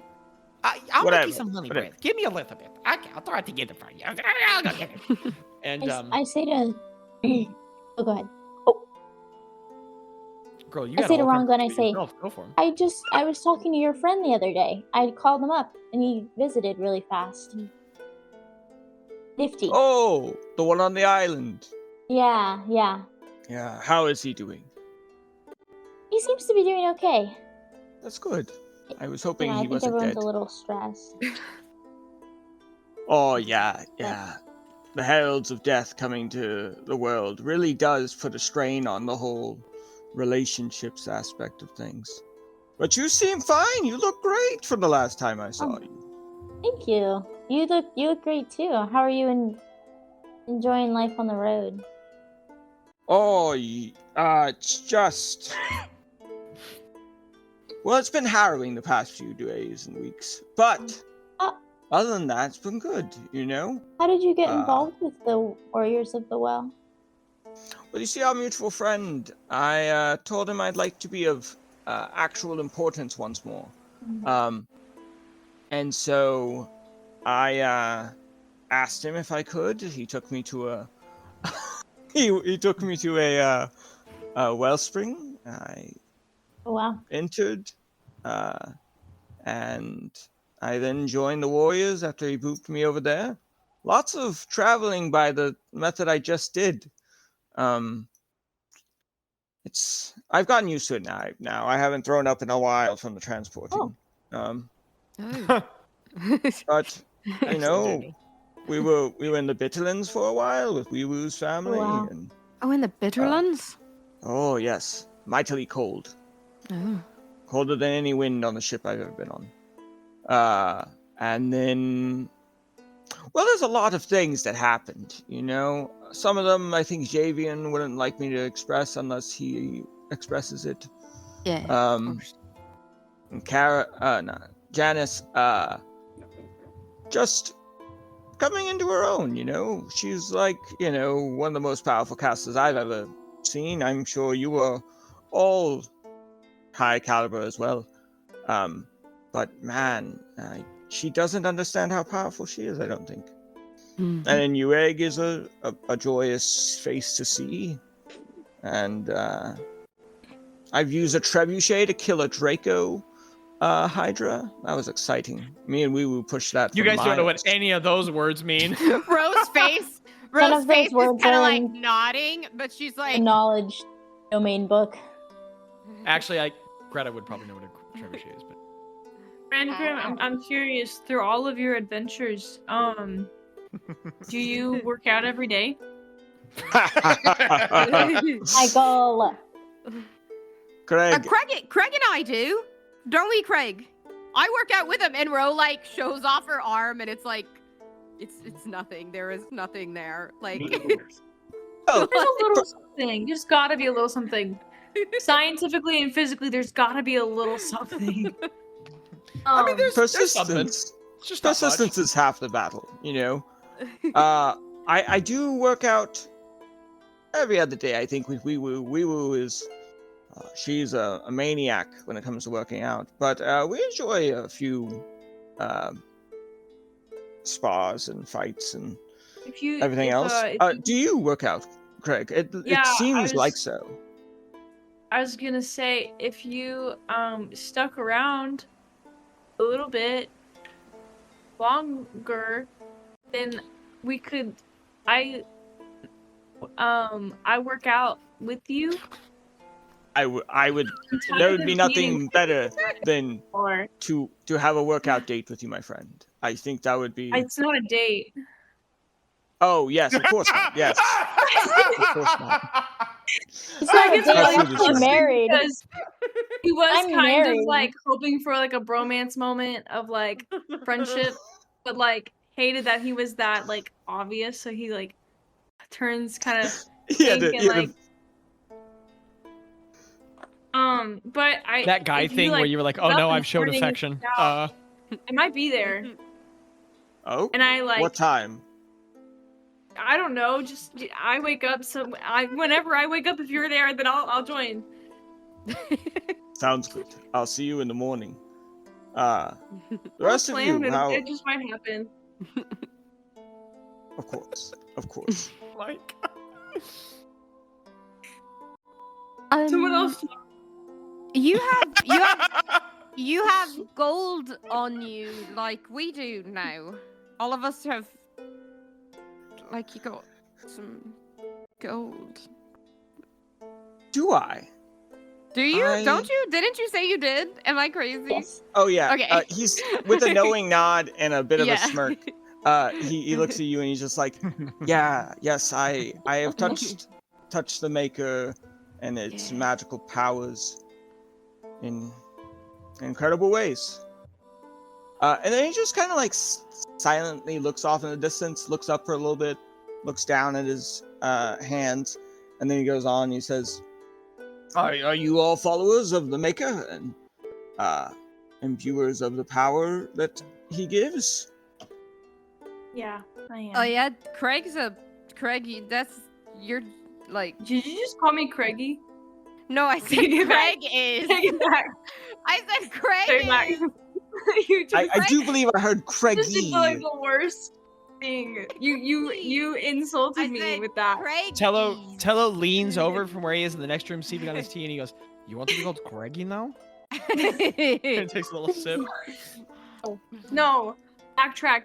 I'm just gonna answer the question that was asked before that. The Maker and I are buds.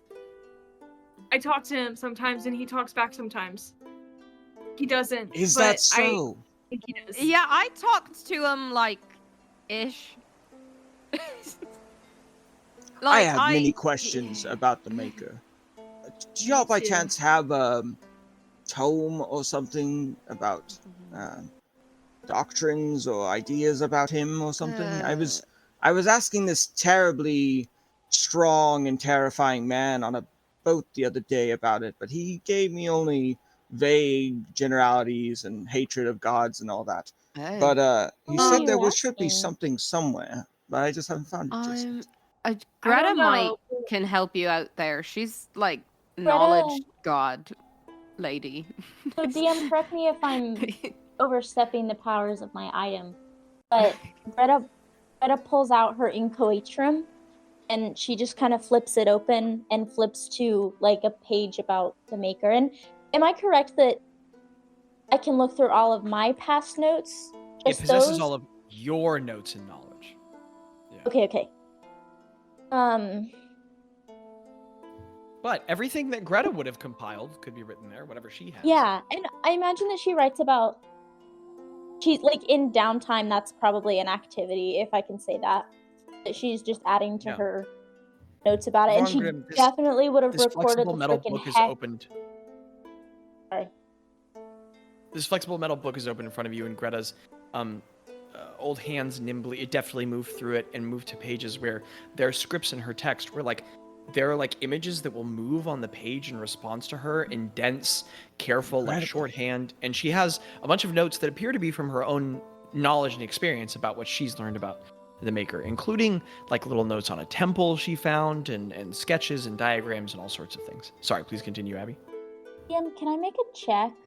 Maybe rumors or maybe just a history check if she would know if such a text exists? You can. Give me a history check. And while we're at it, what I'll say is I don't want to cut this short because I do love the inter-character roleplay. For the sake of logistics, I will need us to be arriving where we're headed soon. But okay. I do love this and I don't want to cut it short. Okay. Thank you for... I got you, dude. Trying to be more proactive about that. I got a 28. Holy cow. Gretta, you do know of a land in the far south called Choskanen. You've heard about it a bit from your allies. You've heard a bit from lore, and you are aware that while there are some scattered ruins of elder societies from the Elder Age and from the Platinum Age, you're aware that there are probably ruins scattered around y'all, but in uncommon places. But that in Choskanen specifically, you actually heard from Janice one time that they found an entire intact city. No, intact is very much the wrong word, but not double in rust, not dust and rubble, and that there were some texts there, and that for a society at the time that would have been so very aware of the Maker, and would have had such vast libraries of arcane insight and history and religion, were someone to travel there, they might be able to find some robust text and lore, but you're also that's kind of all you know on the subject. You would reason that were texts to be found somewhere, they could probably be found there. Okay, I share this. Okay. Thank you so much, Gretta. I will put that on my list after we save the world to go find this place. Gretta kind of perks up and she says, I'd love to go with you if you make the trip. Just that sounds, yeah. I'd love to have people go with us. Let's make it a fun guy adventure after, shall we? Just give me a call if you decide to go. I will definitely have someone call you. Okay. I look towards Craig a little bit, and then I look, I like giving a side eye. I'm like, I'm not as magically inclined as most of you. I really just hit things very hard. I'm sure very much like Craig here, but not nearly as good apparently. And I just kind of like give a little side eye and just be like, I'd love to. I like look at Bazz and I'm like, I don't believe I met Bazz last time. The rest of you were there, but I didn't. I heard the name, but I never put a face to it. Yeah, I don't think I was there. It's nice to meet you. Welcome to the team. Very nice to meet you. And I gave up eloquence a long time ago. You're not an elf, right? Like, No. Like, where do you hail from? I hail from the Lost Lands. My mom was a tree, and my dad was an elf. Your dad was a what? My mom. My dad fell in love with a tree that had that was when an elf and a tree love each other very much. Okay. Oh my gosh. Oh my gosh. You see Edgar just pull back for a second and just like... Balls and I've never With the heard maker, that. anything's possible. Balls and I are the same my goodness. race, kind of, as you can see, and she rustles Bazz's hair, like she reaches way up and rustles hair and rustles her own. Oh, are you related? Not that we know of, but Not that you know of. Not the same tree. He was the first person I ever saw that looked like me, so I have a special place in my heart. He's like a brother to me now. Huh. Well, that's, very intriguing. Thank you so much for this lesson. So many things to ask questions here about, but it seems you are all exhausted from your adventures. I don't mean to take up all your time with all these questions, but I do enjoy a good talk. And your quartermaster's quite good at his job, I must say. Is there anything we can get you? Do you need anything before we go off? Like, to fight? Or you need any... there's a little bit of a town outside of our home. If you need to go get anything. I guess I could just use a helpful understanding of what each of you in the siege we might be encountering. How I could best help you all with the fighting. I usually stand in the middle and take a bunch of hits and hit things back. That sounds horrible. It's only caused all of my scars in life, but it's good nonetheless. It doesn't have my friends die like they have in the past, so I enjoy that better than anything else. How could I be helpful in your battles? Well, Gretta and I usually tend to help heal. And we also can do a little damage, but we're a little more pushy than the rest. And Craig, obviously, as you can tell, must be in the front lines. Big, strong guy, yeah. He has a little bit of magic now. Tello is our shoot from afar man. And Balls just kind of, Balls goes in and does stuff that we don't usually know what's gonna happen, but he usually kicks some butt. So Balls the frontliner as well. Well, that is a welcome change from my past few not anymore. months. Okay, never mind. I'm sorry. No, I don't really. No, I don't. I used to be, but not. I don't really have the build to do that anymore. So now I'm just kind of like a support guy too. Support? Well, it's always good to have more support, Boss. We all support now. Bro says under her breath. If I needed to get healed in a pinch, who should I get closest to? All of us. To Boss. All of three of you. Don't get close to him. I would say, though, Balls... Well, I would say Ro and Gretta usually are the ones that heal the most, and Balls can save his spell slots for damage. Audibly. But if we're being honest, it's probably Ro the most. Ro the most. Because guys, I'm so afraid of dying. I'm really not. I'm really gonna heal this time. Okay, wait. I'm really gonna heal this time. I'm so You're gonna be on a broom, Greta, as we talked about. the other What did you just day. call him? Also, Gretta. I would like to say, I have like a pretty strong feature regarding undead. So, I mean, I can That's just great. like kill all of them within 30 feet of me. Does that target If alive people too? if they're not that good, strong. So I don't know if it'll work here, but I'm gonna give it a shot. It might not work. It might be too low.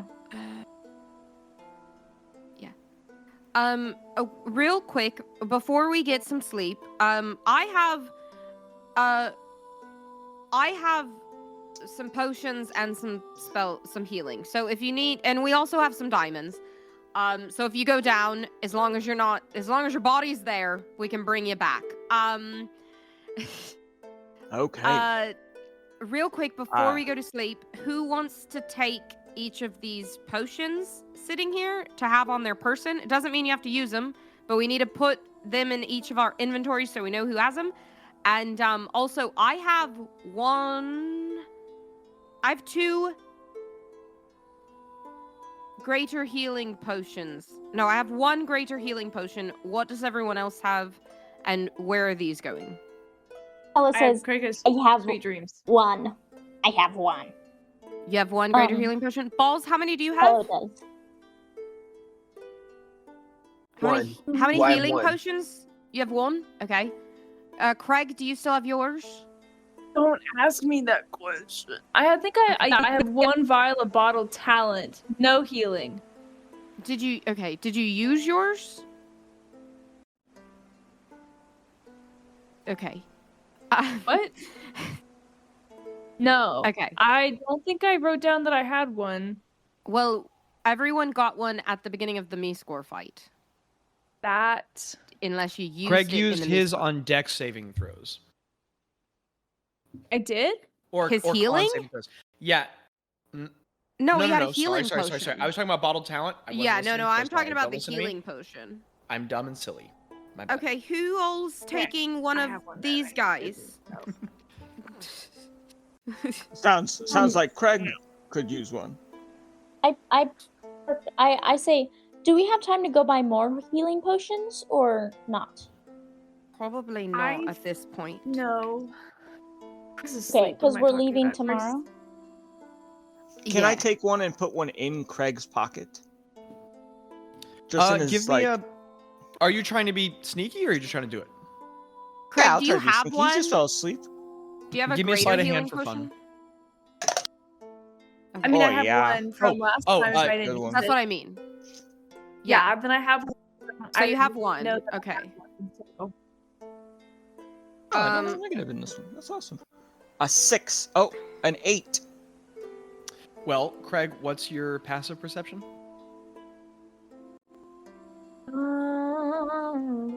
What's your perception I'm modifier? pretty sure. Hold on, let me get to it. Everything's in a line. Confusing line. Everything's in a line. A confusing line. 6. So that means that you would usually have a 16. So you have half because you're asleep. You have half of your regular score. 8. So you got an 8, Daniel. I did get an 8. Meets it, beats it. You do this. It's not slick. You all watch as Craig has passed out at the table, his head over his arm, and Rongdam gets up, picks up one of the bottles, clinks it, and then he like walks around the table, and the spikes at the bottom of his boots made out of ice are gets the wood, and like Craig shifts a little bit, but Rongdam's lifting his legs, and then finally, as he's slipping it in, bumps Craig a little bit, and Craig snorts, but still stays asleep. No, he does not Rongdam, snort. He does not snort. He farts. Let's Excuse be me, honest. farts. Oh, You're gosh. right. You're right. I'm sorry. He's like, Let's be honest. but you are just sneaky enough, Rongdam, to. You are just sneaky enough to get the potion into his pack without without waking him up. You have a potion of supreme healing. And a greater healing one, because you didn't use yours last time. I'll take one of them and have it on me. The potion of supreme healing. Who Excellent. wants So to Craig take? has one. Ro has one. Who wants to take the long rest one, and who wants to take the greatest rejuvenation and one more supreme? So Bazz, you want one? Who gets the most stuff I don't back? mind. I don't really Like- need it. I don't think. I wanna honestly take the think healing that potion? restoration would be best in Boss's inventory. The rejuvenation, you mean? Of the Yeah, long that's what rest I in a mean. bottle? Yeah, I think Bazz or Gretta. I 'Cause- think yeah. You can take it, here. I Landon. think it should go on the person who has teleport. That's my guess. Oh yeah, I think that's gonna be the thing we will that's need, true. Wait, why? Because if we need to get the heck out of there. or if we need to get somebody out of there. Okay. Mhm. Well, I'll take it, and I won't use it unless we like Really absolutely need it. Okay. Like I'll give it to whoever needs it. Landon, do you want the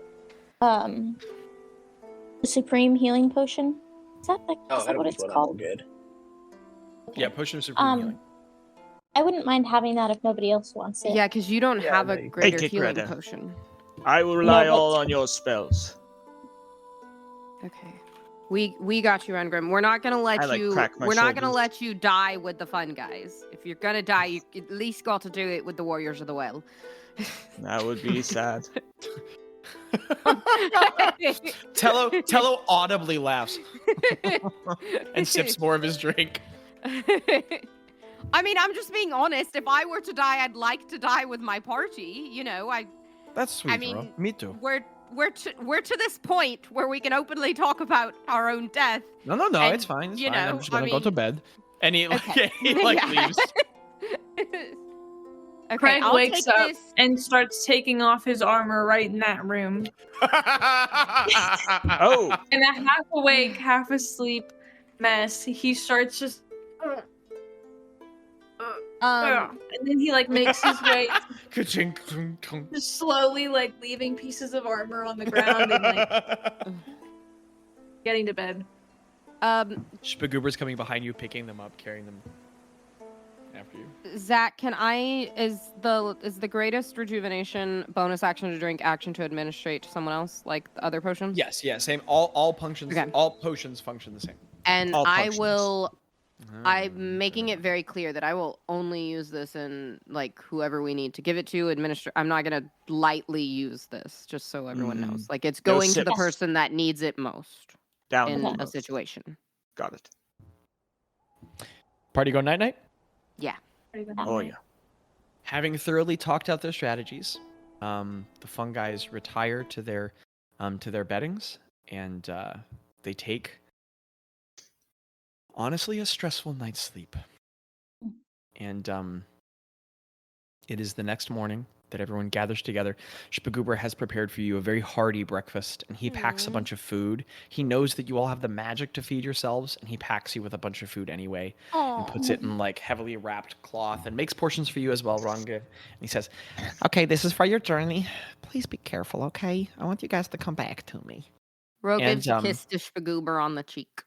Well, I He, might like- not come back, but Well, that's I will you're make great sure the too, rest of your Ranga, party but I was does. really talking about them, but yeah. But you're Yeah. great too. I hope you survive as Oh, well. no worries. I understand. You know, dwarf code. And Yes. he like gets all your canteens and fills it up with fresh water, and he goes, "Remember, it's going to be really hot there, so don't drink your water quickly. Drink it very well. Maybe it's cold. I really don't know how it works, but drink your water slowly, okay?" All right. Well, Thank you, Spagoobs. I love you all very much. We love you too. I love you. Now, I know that we signed a contract a while back that if we die, you get all our stuff, and I just want to let you know that's still okay. Just get out of here. All right. Come back to me, okay? But will. Bazz walks over and hands him the bees and says, "But I need you to take care of these if we do die. Just get them He back doesn't to miss the a beat. place." He takes them, he pulls them to his chest, and he holds them, and he says very seriously, "I will. If I have to All sail all the way back around the world, I'll do it. Oh. You're the bee that Hopefully, does if right we into my die, heart." And hopefully, if we die, we'll leave you a world to sail around. So, if you have a world to sail boy. around and we Aw. don't come back, I would say it's worth it. Oh. True words, Bazz. He nods. True words. He nods knowingly in agreement. He says, "That's what we're all doing this far." And he pauses on the "we are all," thinking of the Akals who gave their lives in this journey. And he continues and he says, "But if you can, please do try to make it back, because I really only want to sail this world with you all." Yeah, absolutely. Okay, we'll get going. I'll give it a real I'll talk to you forever. Yeah. Yeah.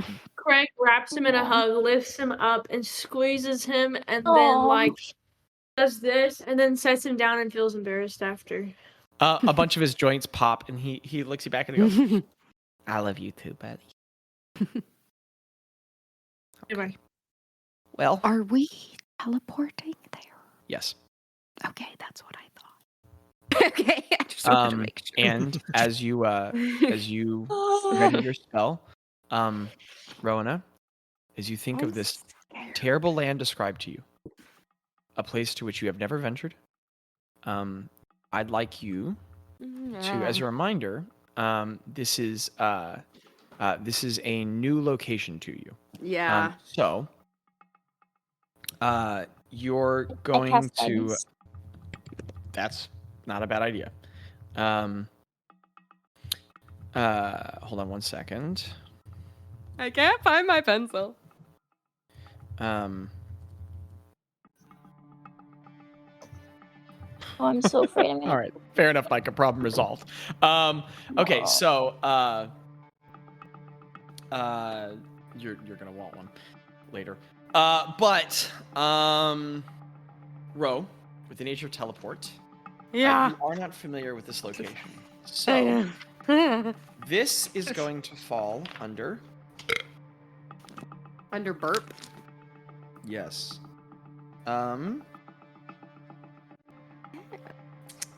Oh, buddy. I know. This is gonna fall under description. That's great. This is a great time. There's One no other category better up way we from could. False description. Great. Mm-hmm. Yes, player.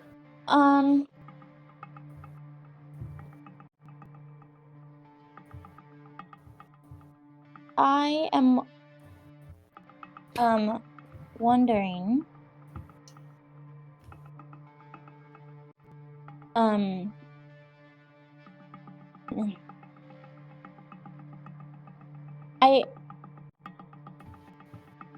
And what might that be that you're wondering, player? You can do it. Attack that sentence. Feel confident. Oh yeah. Okay, never mind. Okay, Kool-Aid man. Okay. All right. I love that. That's goofy. Okay. Okay, I'm sorry. I thought I had an idea, but I do not. Okay. All good. Is everyone gathering around Ro? Yes. Mhm. Okay. All armored up to hand of the land of death. Tello puts his new. He hooks his new. Well, he's enchanted now. Crossbow to his side. And he says, "Let's go kill a lich." Are you casting, Ro? Yeah, I am. I Okay. just kind of look off into the distance, and then I start casting.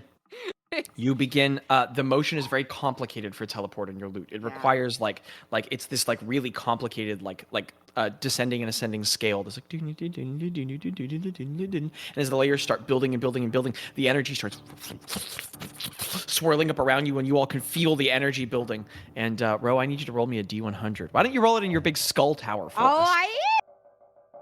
Okay. What do I have to get? On this? Jaci, for the rest of this episode. It doesn't. Okay, for the rest of the at all. Great. For the rest of this episode, could you put your little skull on red light? No. Yeah. That's for good. That's for Did good. earlier, and I was like, Red for I don't courage. like it.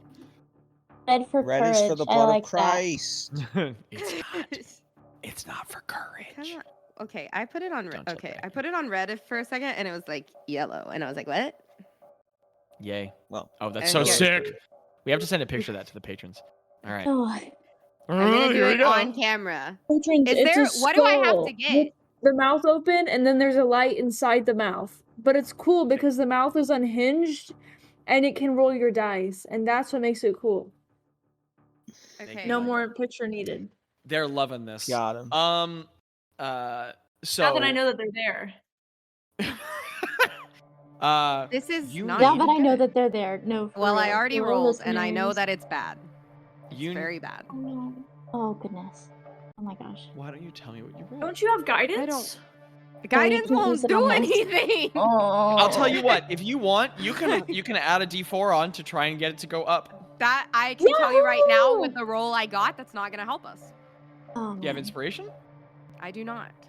Can I hand her mine? Did you roll a 1? The dice tell a better story, Zach. We gotta follow. We gotta. Does We it? gotta. What'd you get, bud? I rolled a 10. Okay, okay, this always. She started to say the it word bugs 10. me.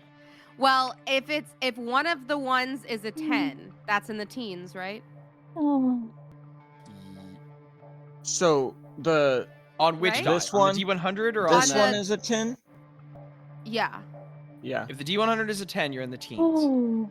Yeah, so that's gonna be an 18. But Yeah.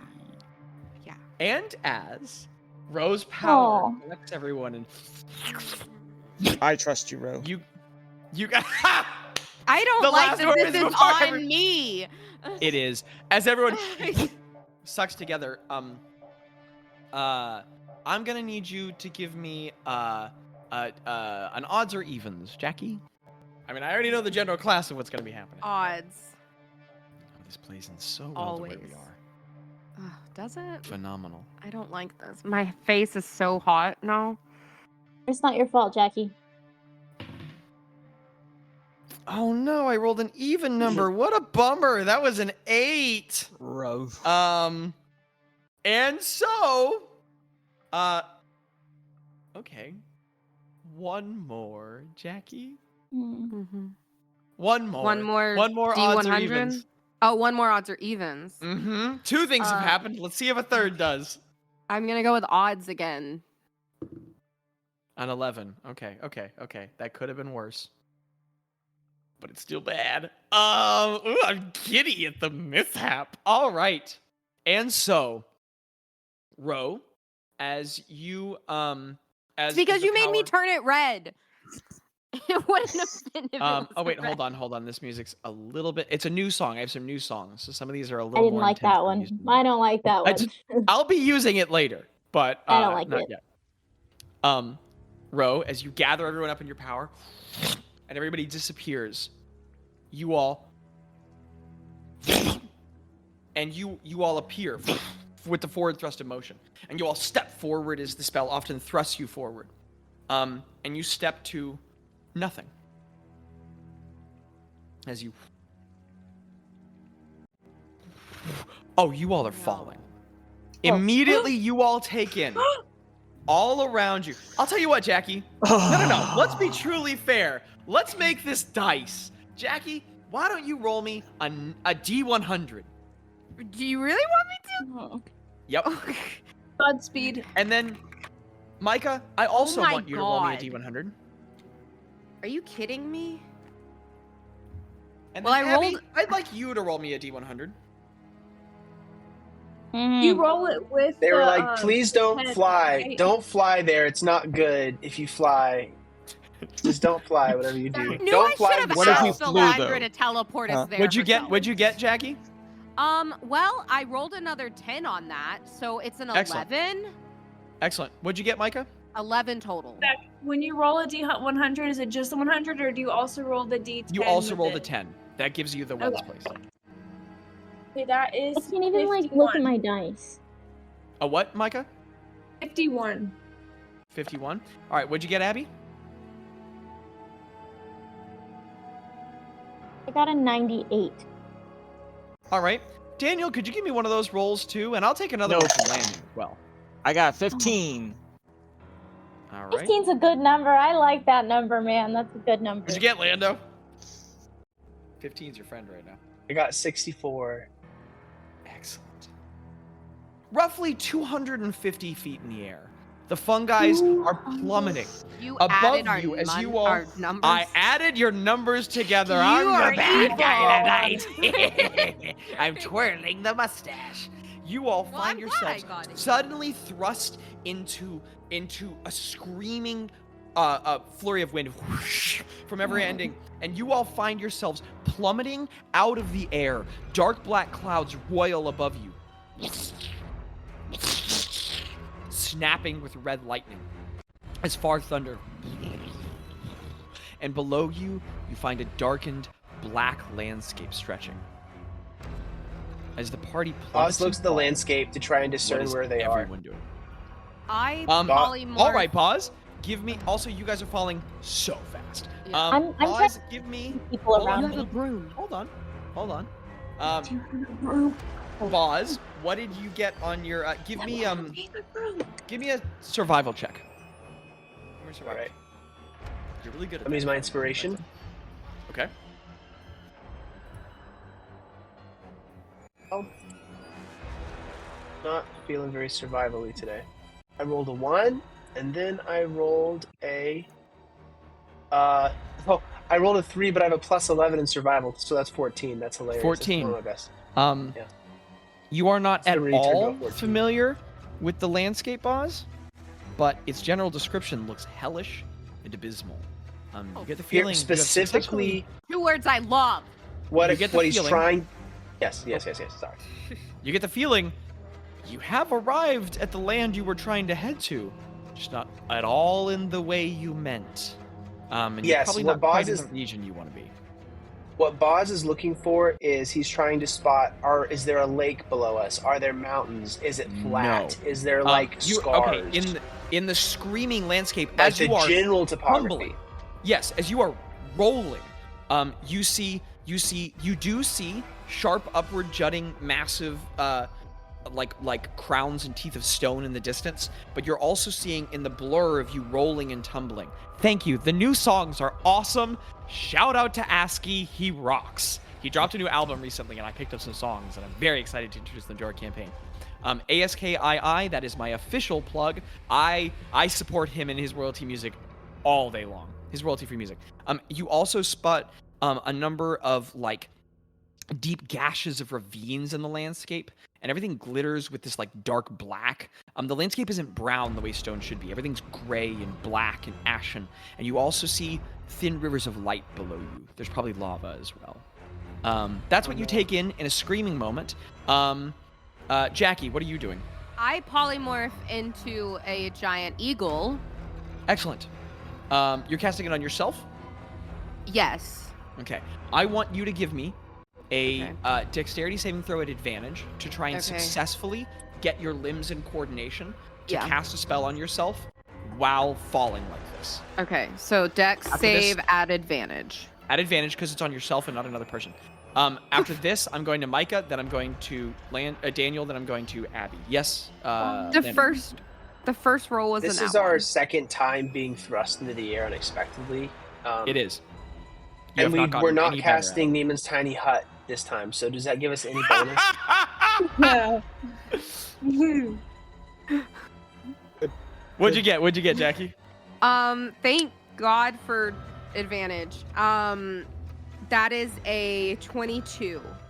Oh, you successfully polymorph yourself into a giant eagle. As Regal. But there's this panic of and you in a blast, and you turn into this golden green accented eagle.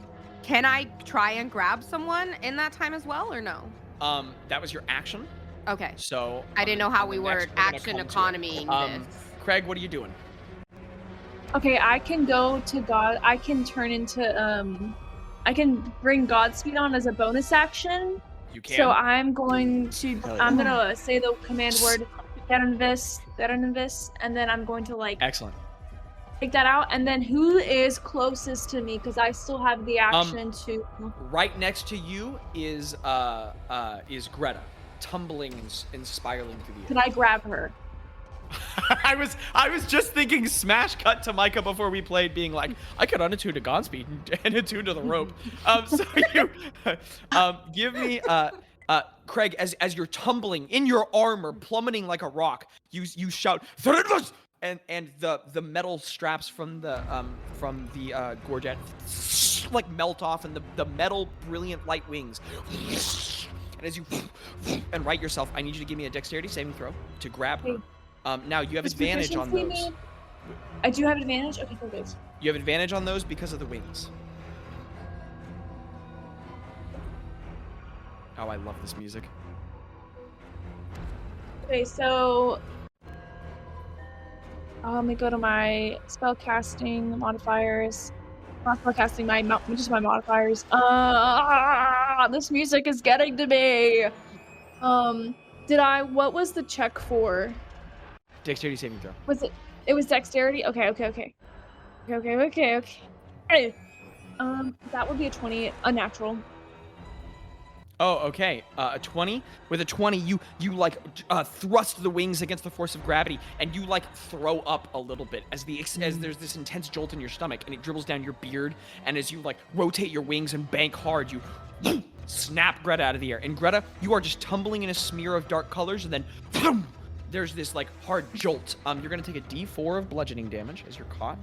No, one point of bludgeoning damage. I'm sorry. A D4 you're hitting her. Sorry, Greta, I didn't know. In the movies, Superman catches Lois and nothing happens, but that is as high velocity impact. So you take 1 point of bludgeoning damage, and Greta, you are swooped out of the air in Craig's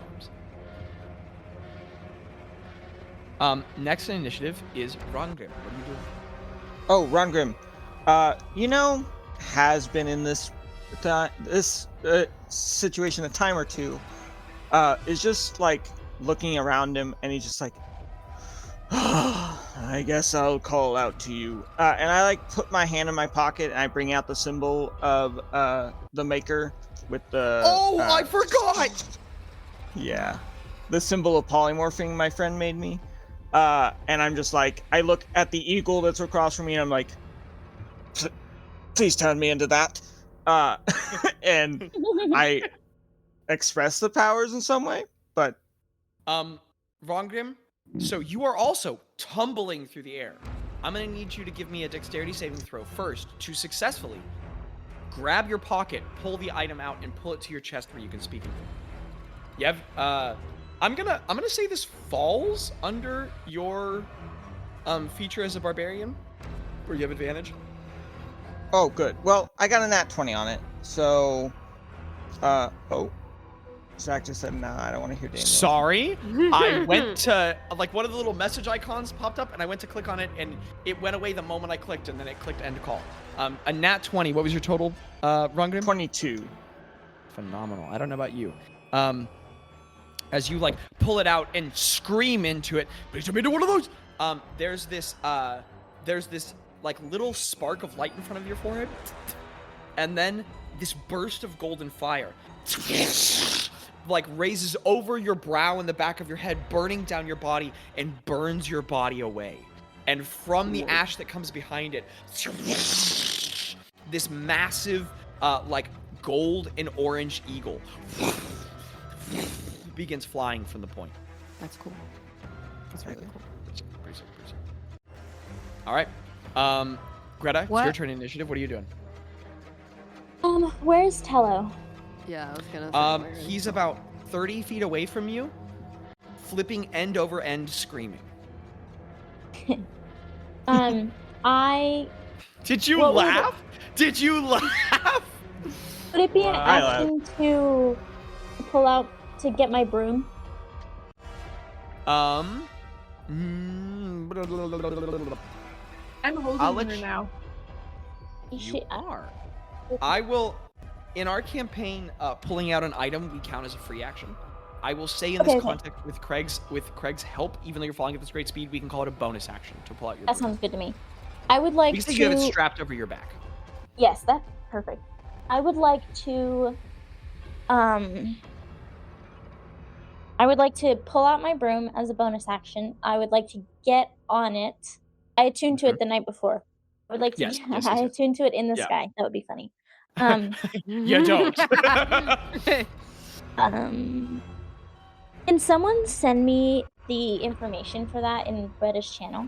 But I would like to get on my broom and fly over to Tello, use my movement to do that, and then I would like to grab him. I look for it on Bazz's channel. I'll look again. Well, I think I can give you the essential deets right now. From the Dusk Witch. You have proficiency and dexterity saving throws while you're riding it. If you're on it, you just use your movement to move with it. And it has 50-foot fly speed. What was that? I got the proficiency, 50. I got the fly speed. What was you have proficiency and dexterity saving throws while you're on it. While you're riding Right. it. What was the thing after that? I don't remember. You swoosh over. I'll tell you in a second. I'll tell you on break. You swoosh over. I'm gonna need an athletics check from you to try and grab him out of the air. Athletics or strength saving throw. A dexterity check. Could it be a? Not to grab that big man. No, it couldn't be. Did you shake your head? I'm not looking at you. I'm looking at my sheet. It cannot be. That is a sturdy 20. Boom. Oh. Sturdy 20. Wow. That had to be a good roll. It was a 19. I have a +1 in athletics. Yep. Greta, as you swing by with motherly adrenaline coursing through your veins for one of your most loved ones in your life, you swoosh by, and you don't have the strength to catch him, but you very cleverly. Can I say that I just I have to. It's tricky because I have to aim it right because he's tumbling. Yeah. But I fly in it, and I'm riding on the broom, and I aim it so that I just kind of he yes. Heck gets on the broom, and I'm I catch put him, the broom in the path of his travel so that you you lean into his momentum, and as the broom under him, you grab your arms around him and use all your strength to hold on while gripping as hard as you can with your thighs not to fall off the broom, and you guys both catch on the broom, and he catches, and he this is the worst, and you're just flying with him as he's screaming. I think for then I kind of stabilize myself and I look around at the rest of us to see what the situation is. Okay, everyone is there still are two falling. giant eagles. There are two giant eagles. Craig has wings. You're on the broom. Bazz is still tumbling through the air. Okay, Bazz, I'm going Zach, to fly. Oh, sorry. Were you about to do something, Abby? I'm going to use the rest of my movement to go over to Bazz. You have 20 feet of movement. You can't quite get back to him. Okay, well, I go towards him. You get most of the way. Absolutely. Okay. Zach, Bazz is a 14th level druid. He is. I think he would know how to stabilize himself in the sky. It's kind of like the first thing you learn how to do when you go up there. I see the reasoning as someone who's been polymorphing for a while. Now, I mean, you're gonna get not most just of that polymorph, experience but wild as shape. an animal. So it's like level 5. Wild shaping. Right. So you've been wild shaping as a flying creature for a long time. I can understand how some of that muscle memory would transfer. What are you trying to accomplish? No, I mean like I even see him he can wild shape multiple times. I see him flying high in the sky, becoming a person, and then wild shaping back into a bird and flying around again, for fun. I see the reasoning. So you're just trying to rotate yourself over and stabilize? What I want to do is Bazz is he could wild shape into a dragon wormling and be fine. Sure. But I think what he wants to do is just kind of wait a little bit and make sure, because he knows that Craig has Godspeed. He knows that people can polymorph. Sure. He wants to check on Bongrim. He wants to just kind of stabilize himself and just take a little gander and wait just a little bit before he wild shapes into something to fly.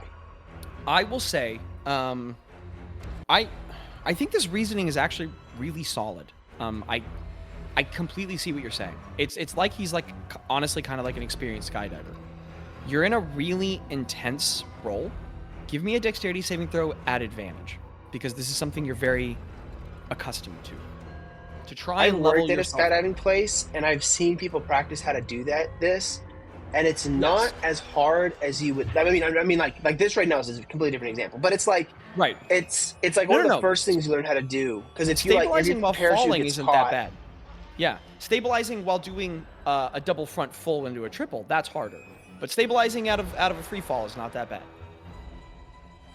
Also, it's cool that you've gone to a skydiving place. No, I used to work at a skydiving place, and no, you are able to because a lot of times like your parachute get wrapped up on you, and you have to not only cut the parachute that's tangled and deploy your spare, but also like stop yourself from flipping around all over the place. That's cool. Deck save. Nat 20. Okay, that's awesome. Oh, let's go, Lando. Well, you have a huge bonus. The total that is a 26. No, 25. 25. Okay. Still good. Bazz, you guys look over and you're like, Bazz, and you all watch as he like splays his whims, tucks an arm, like rotates against the force, and then very suddenly splays out and like shifts his weight. Oh, holy cow. And he just totally evens himself out in the air, and he's falling pretty calmly. Give me you can just make it out, Bazz. You can see that Vrongrim is in the shape of a giant eagle. You recognize a eagle anywhere with the purple eyes. Craig is flying with Godspeed, and to your relief, you look over and Gretta has Tello on her broom. He does not look comfortable. He's like barely holding on awkwardly, but he's on there. Is there anything else you're looking for, or is below us dangerous? Like, are we falling towards something that will kill us when we land, even if we're... Okay, yeah. Give me a perception check. Not the highest DC in the world. The difficulty here is that the reason there's even a check is because it's coming at you fast. So you're trying to make out details. Yeah. Also, we've gone through a round here. You all have fallen 150 feet. So the ground is now 100 feet. We've fallen that much? I feel like the ground will be close enough to where he would not. As soon as he realized everybody else was safe, he would turn into a dragon wormling. Gotcha. Okay, understood. Sorry, I probably should have given you that context at the beginning of your turn. No. Makes sense, 100%. Well, I probably should have led with it. Bazz, in a flurry of magic, you are a bronze dragon wormling. Go ahead and give me a perception check anyway, then. Okay. And you could do it with either stats. 15. You could have done it before or after you transformed, so up to you. Okay. I don't know what the dragon wormling is, but he got a 21. I bet yours are better. Okay, 21. Bazz, as you look up, the black skies above are they're dark and shadowy, and you watch a couple snaps of red lightning, and far off in the distance you see silhouettes trailing in the cloud. Yeah, getting to the ground would probably be a good idea. All right, so Bazz, silhouettes, forms come. Things flying far away up in the clouds. See the silhouettes relieved by Oh my god. That'd be a good idea to get to the ground. Bazz dives towards the ground. Okay. You all watch as Bazz turns in. It isn't. Yeah. You watch as Bazz turns into his bronze dragon wormling, and toward the ground that you can see clearly now, Bazz, it's this dark fractured landscape of stone. There's a deep ravine below, tongues of liquid fire tracing around the landscape. And as you tuck your wings, you dive down, and it's only it's a matter of seconds before you broaden out your wings and dovetail gracefully to a point where you want to land. At this point, I will say, now that everyone is flying, if everyone chooses to follow Bazz, you all can all land on the ground fairly easily. Yeah, I would like to do that. Mm-hmm. You're Combian. Yeah. So, as the whole party gathers, flying in their various methods, you all land on the rocky, harsh landscape below. And as you all look around, you see at every angle a horrible place. This is awful. You all are... Oh, this place is awful. You are surrounded by a scorched, ruined earth. Black stone, fragmented and covered by a finer dust of grays and dark, charcoal hues all around you. Every once in a while, when the wind by, some of the dust whips up in little spurts and then goes away. Far away, you all can hear as lava flows of intense liquid heat slowly pour out from angry spouts in the earth and flow down hard rock. Sharp obsidian juts out of the earth at different angles everywhere. And you see above you, not a raging sky, but a dark and angered one that stretches on forever. And there is a forsaken, hellish landscape all around you. It's the middle of winter, and it is not very cool here. Not burning. The season seems to be helping a little bit. You can imagine this place being searingly hot at other times of the year, but it's warm, uncomfortably. Craig, you're already sweating in your armor. As you all look at the far landscape, it stretches on you in a ruined, dead place in every direction. The party has landed. What do you all do? And also, everyone's panting, and your sweat all over your brow, and your hearts are going, but you're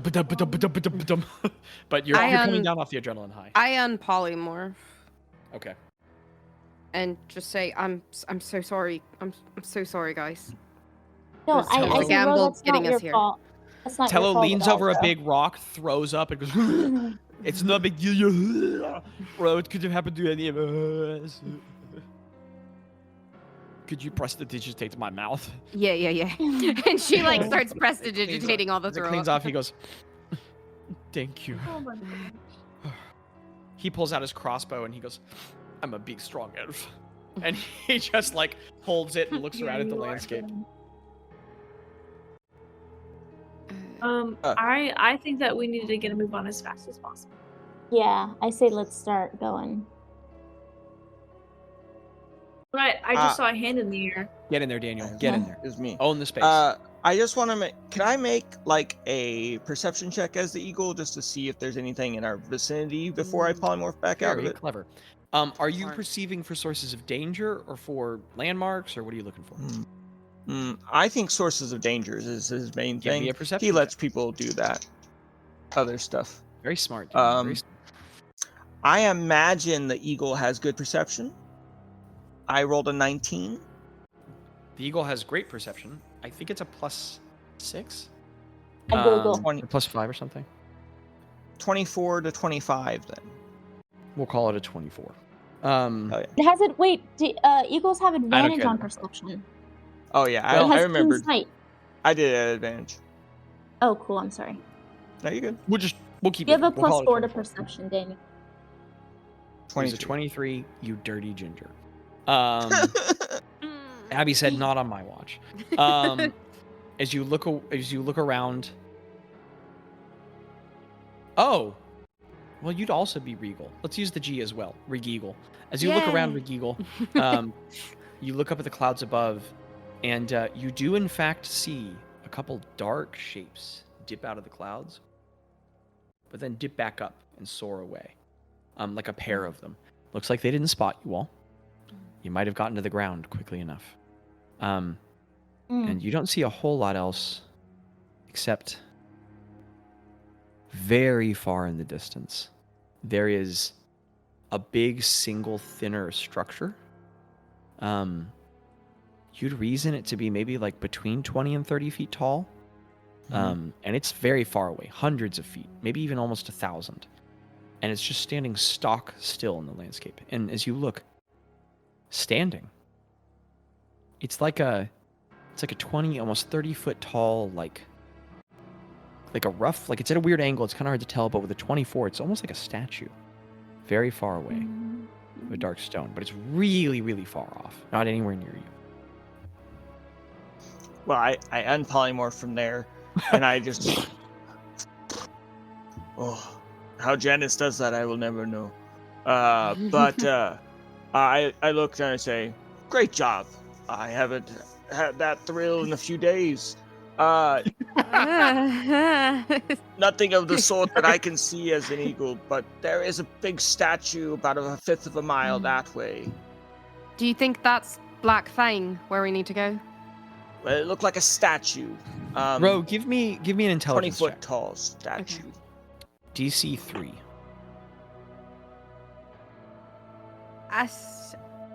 An 8. Ro, oh shoot, Blackfang was like a big tower. That's right. Yeah. A big statue. Did Alondra mention anything about a statue? I think it's a statue of big bad guy. Probably. Greta, Probably now that it's nothing been pointed good. out, could you give me a perception check? I would love to. Oh goodness. I would not like to tell you. I was about to that say you could number. use the telescope, but then I remembered that belonged to the other party. Is the statue black colored, Zachary? It's dark in coloration, very far away. Obsidian-ish. Dark in coloration, very far away. Obsidian-ish. I bet it's nothing, guys. We should keep going. Got I agree. It's not coming after 8. us. An 8? Yes. It's too far away, Greta. You can't make out any clear details. Can I perceive? Can I perception? You can. Yeah. We're now in repeated check Because territory, so I'm going to okay. raise the DC a little bit, but you can. That's fine. Yeah. Oh, Okay. That is a 26. Holy crap, Jackie. Also, Lando, I'm drinking the bullet bourbon. I don't know if we ever drank that together. It's really good. I've had it. Yes, you have, Jackie. That's right. Ro, as you look out over the landscape, it's like a really harsh, like sharp, roughly assembled, angular statue of dark colors. It's really far. Oh, shoot. It's kind of like that thing Greta described from her dreams. The thing she said killed Right. Walter. Except it's like more than 2 stories tall. I relay this information. Gently relay it. Greta, if the thing that killed Walter is an obsidian soul, this is like an obsidian giant. Oh But wow. it's really far away. So far, you could even say it's fully out of your path. Okay, well we'll just keep an eye on it. Yeah, let's not go near that. Yeah. Which way would you say is northeast? And I say we head that way, Ro says. Well, Ro knows northeast. You are immediately aware where north is. Mm. And you get the feeling that you all are facing away from it. Could you give me a survival check, actually, Navigator? Yeah. You've earned your proficiency in that, right? Survival checks for navigation? I think you've earned your hours. Not quite. Not quite. Okay. I'm just shy of my hours, but I'm like, Oh! there. I'm getting there. Let's say you earned them. Okay. Okay. We're far enough in the campaign. is We're it out of the a- boat. Let's say you earned them. So is it so what is it still It's a survival check, survival and you add your proficiency. You'll add your proficiency Okay. bonus. So when I do proficiency. survival that has to do with navigation, Yes, I said it get here. Yes. proficiency. Okay, understood. Okay. Wait, I'm so sorry. I feel like I'm having a brain fart. You're gonna roll a I d20, don't- then add your survival modifier, then add your Yeah. proficiency bonus. I don't get it. I don't get No. whatever I was trying to say. I was thinking I could roll it It's okay. twice. That's not correct. Okay. What'd you get on the roll? Okay, so proficiency. That is gonna be my It's gonna bang me. Oh no, I saw this. That's a now, and now I have to do 17. all of that. didn't Sheesh. do great, Um, but not horrible. That's not awful. 17's a good check. Ro. Okay. You peer your eyes. If north is that way, and you can see stones starting to jet out of the map. You remember from the map. Okay, well you need to go like you're a little far south. You get the feeling that you were just shy of being kind of in Bleeding Spring territory. Maybe if that third odds or evens had gone wrong. Oh. But you look far north, and okay, that's the way toward the mountainous landscape in the north, in the northeast, where Blackfang would be. But you're pretty far. It's time to start walking. You got no time to waste. Yeah. You'd say You you're would- miles and miles and miles and miles and miles off.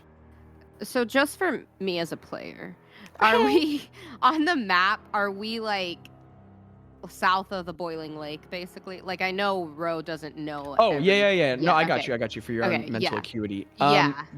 Yes. Yeah, you're probably well, you're probably not too far south. You're probably like a little south and pretty far east.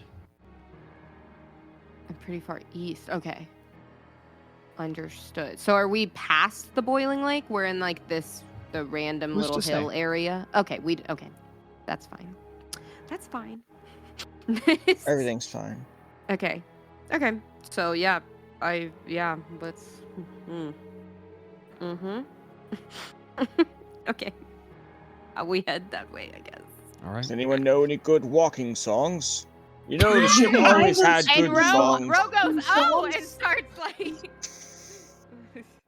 Tello just leans to your ear, Rongrim, and goes, "What have you done?" Can I sing for you guys? Yes. Yes, Greg. I give him some backup music. This is my walking song, walking song, walking song.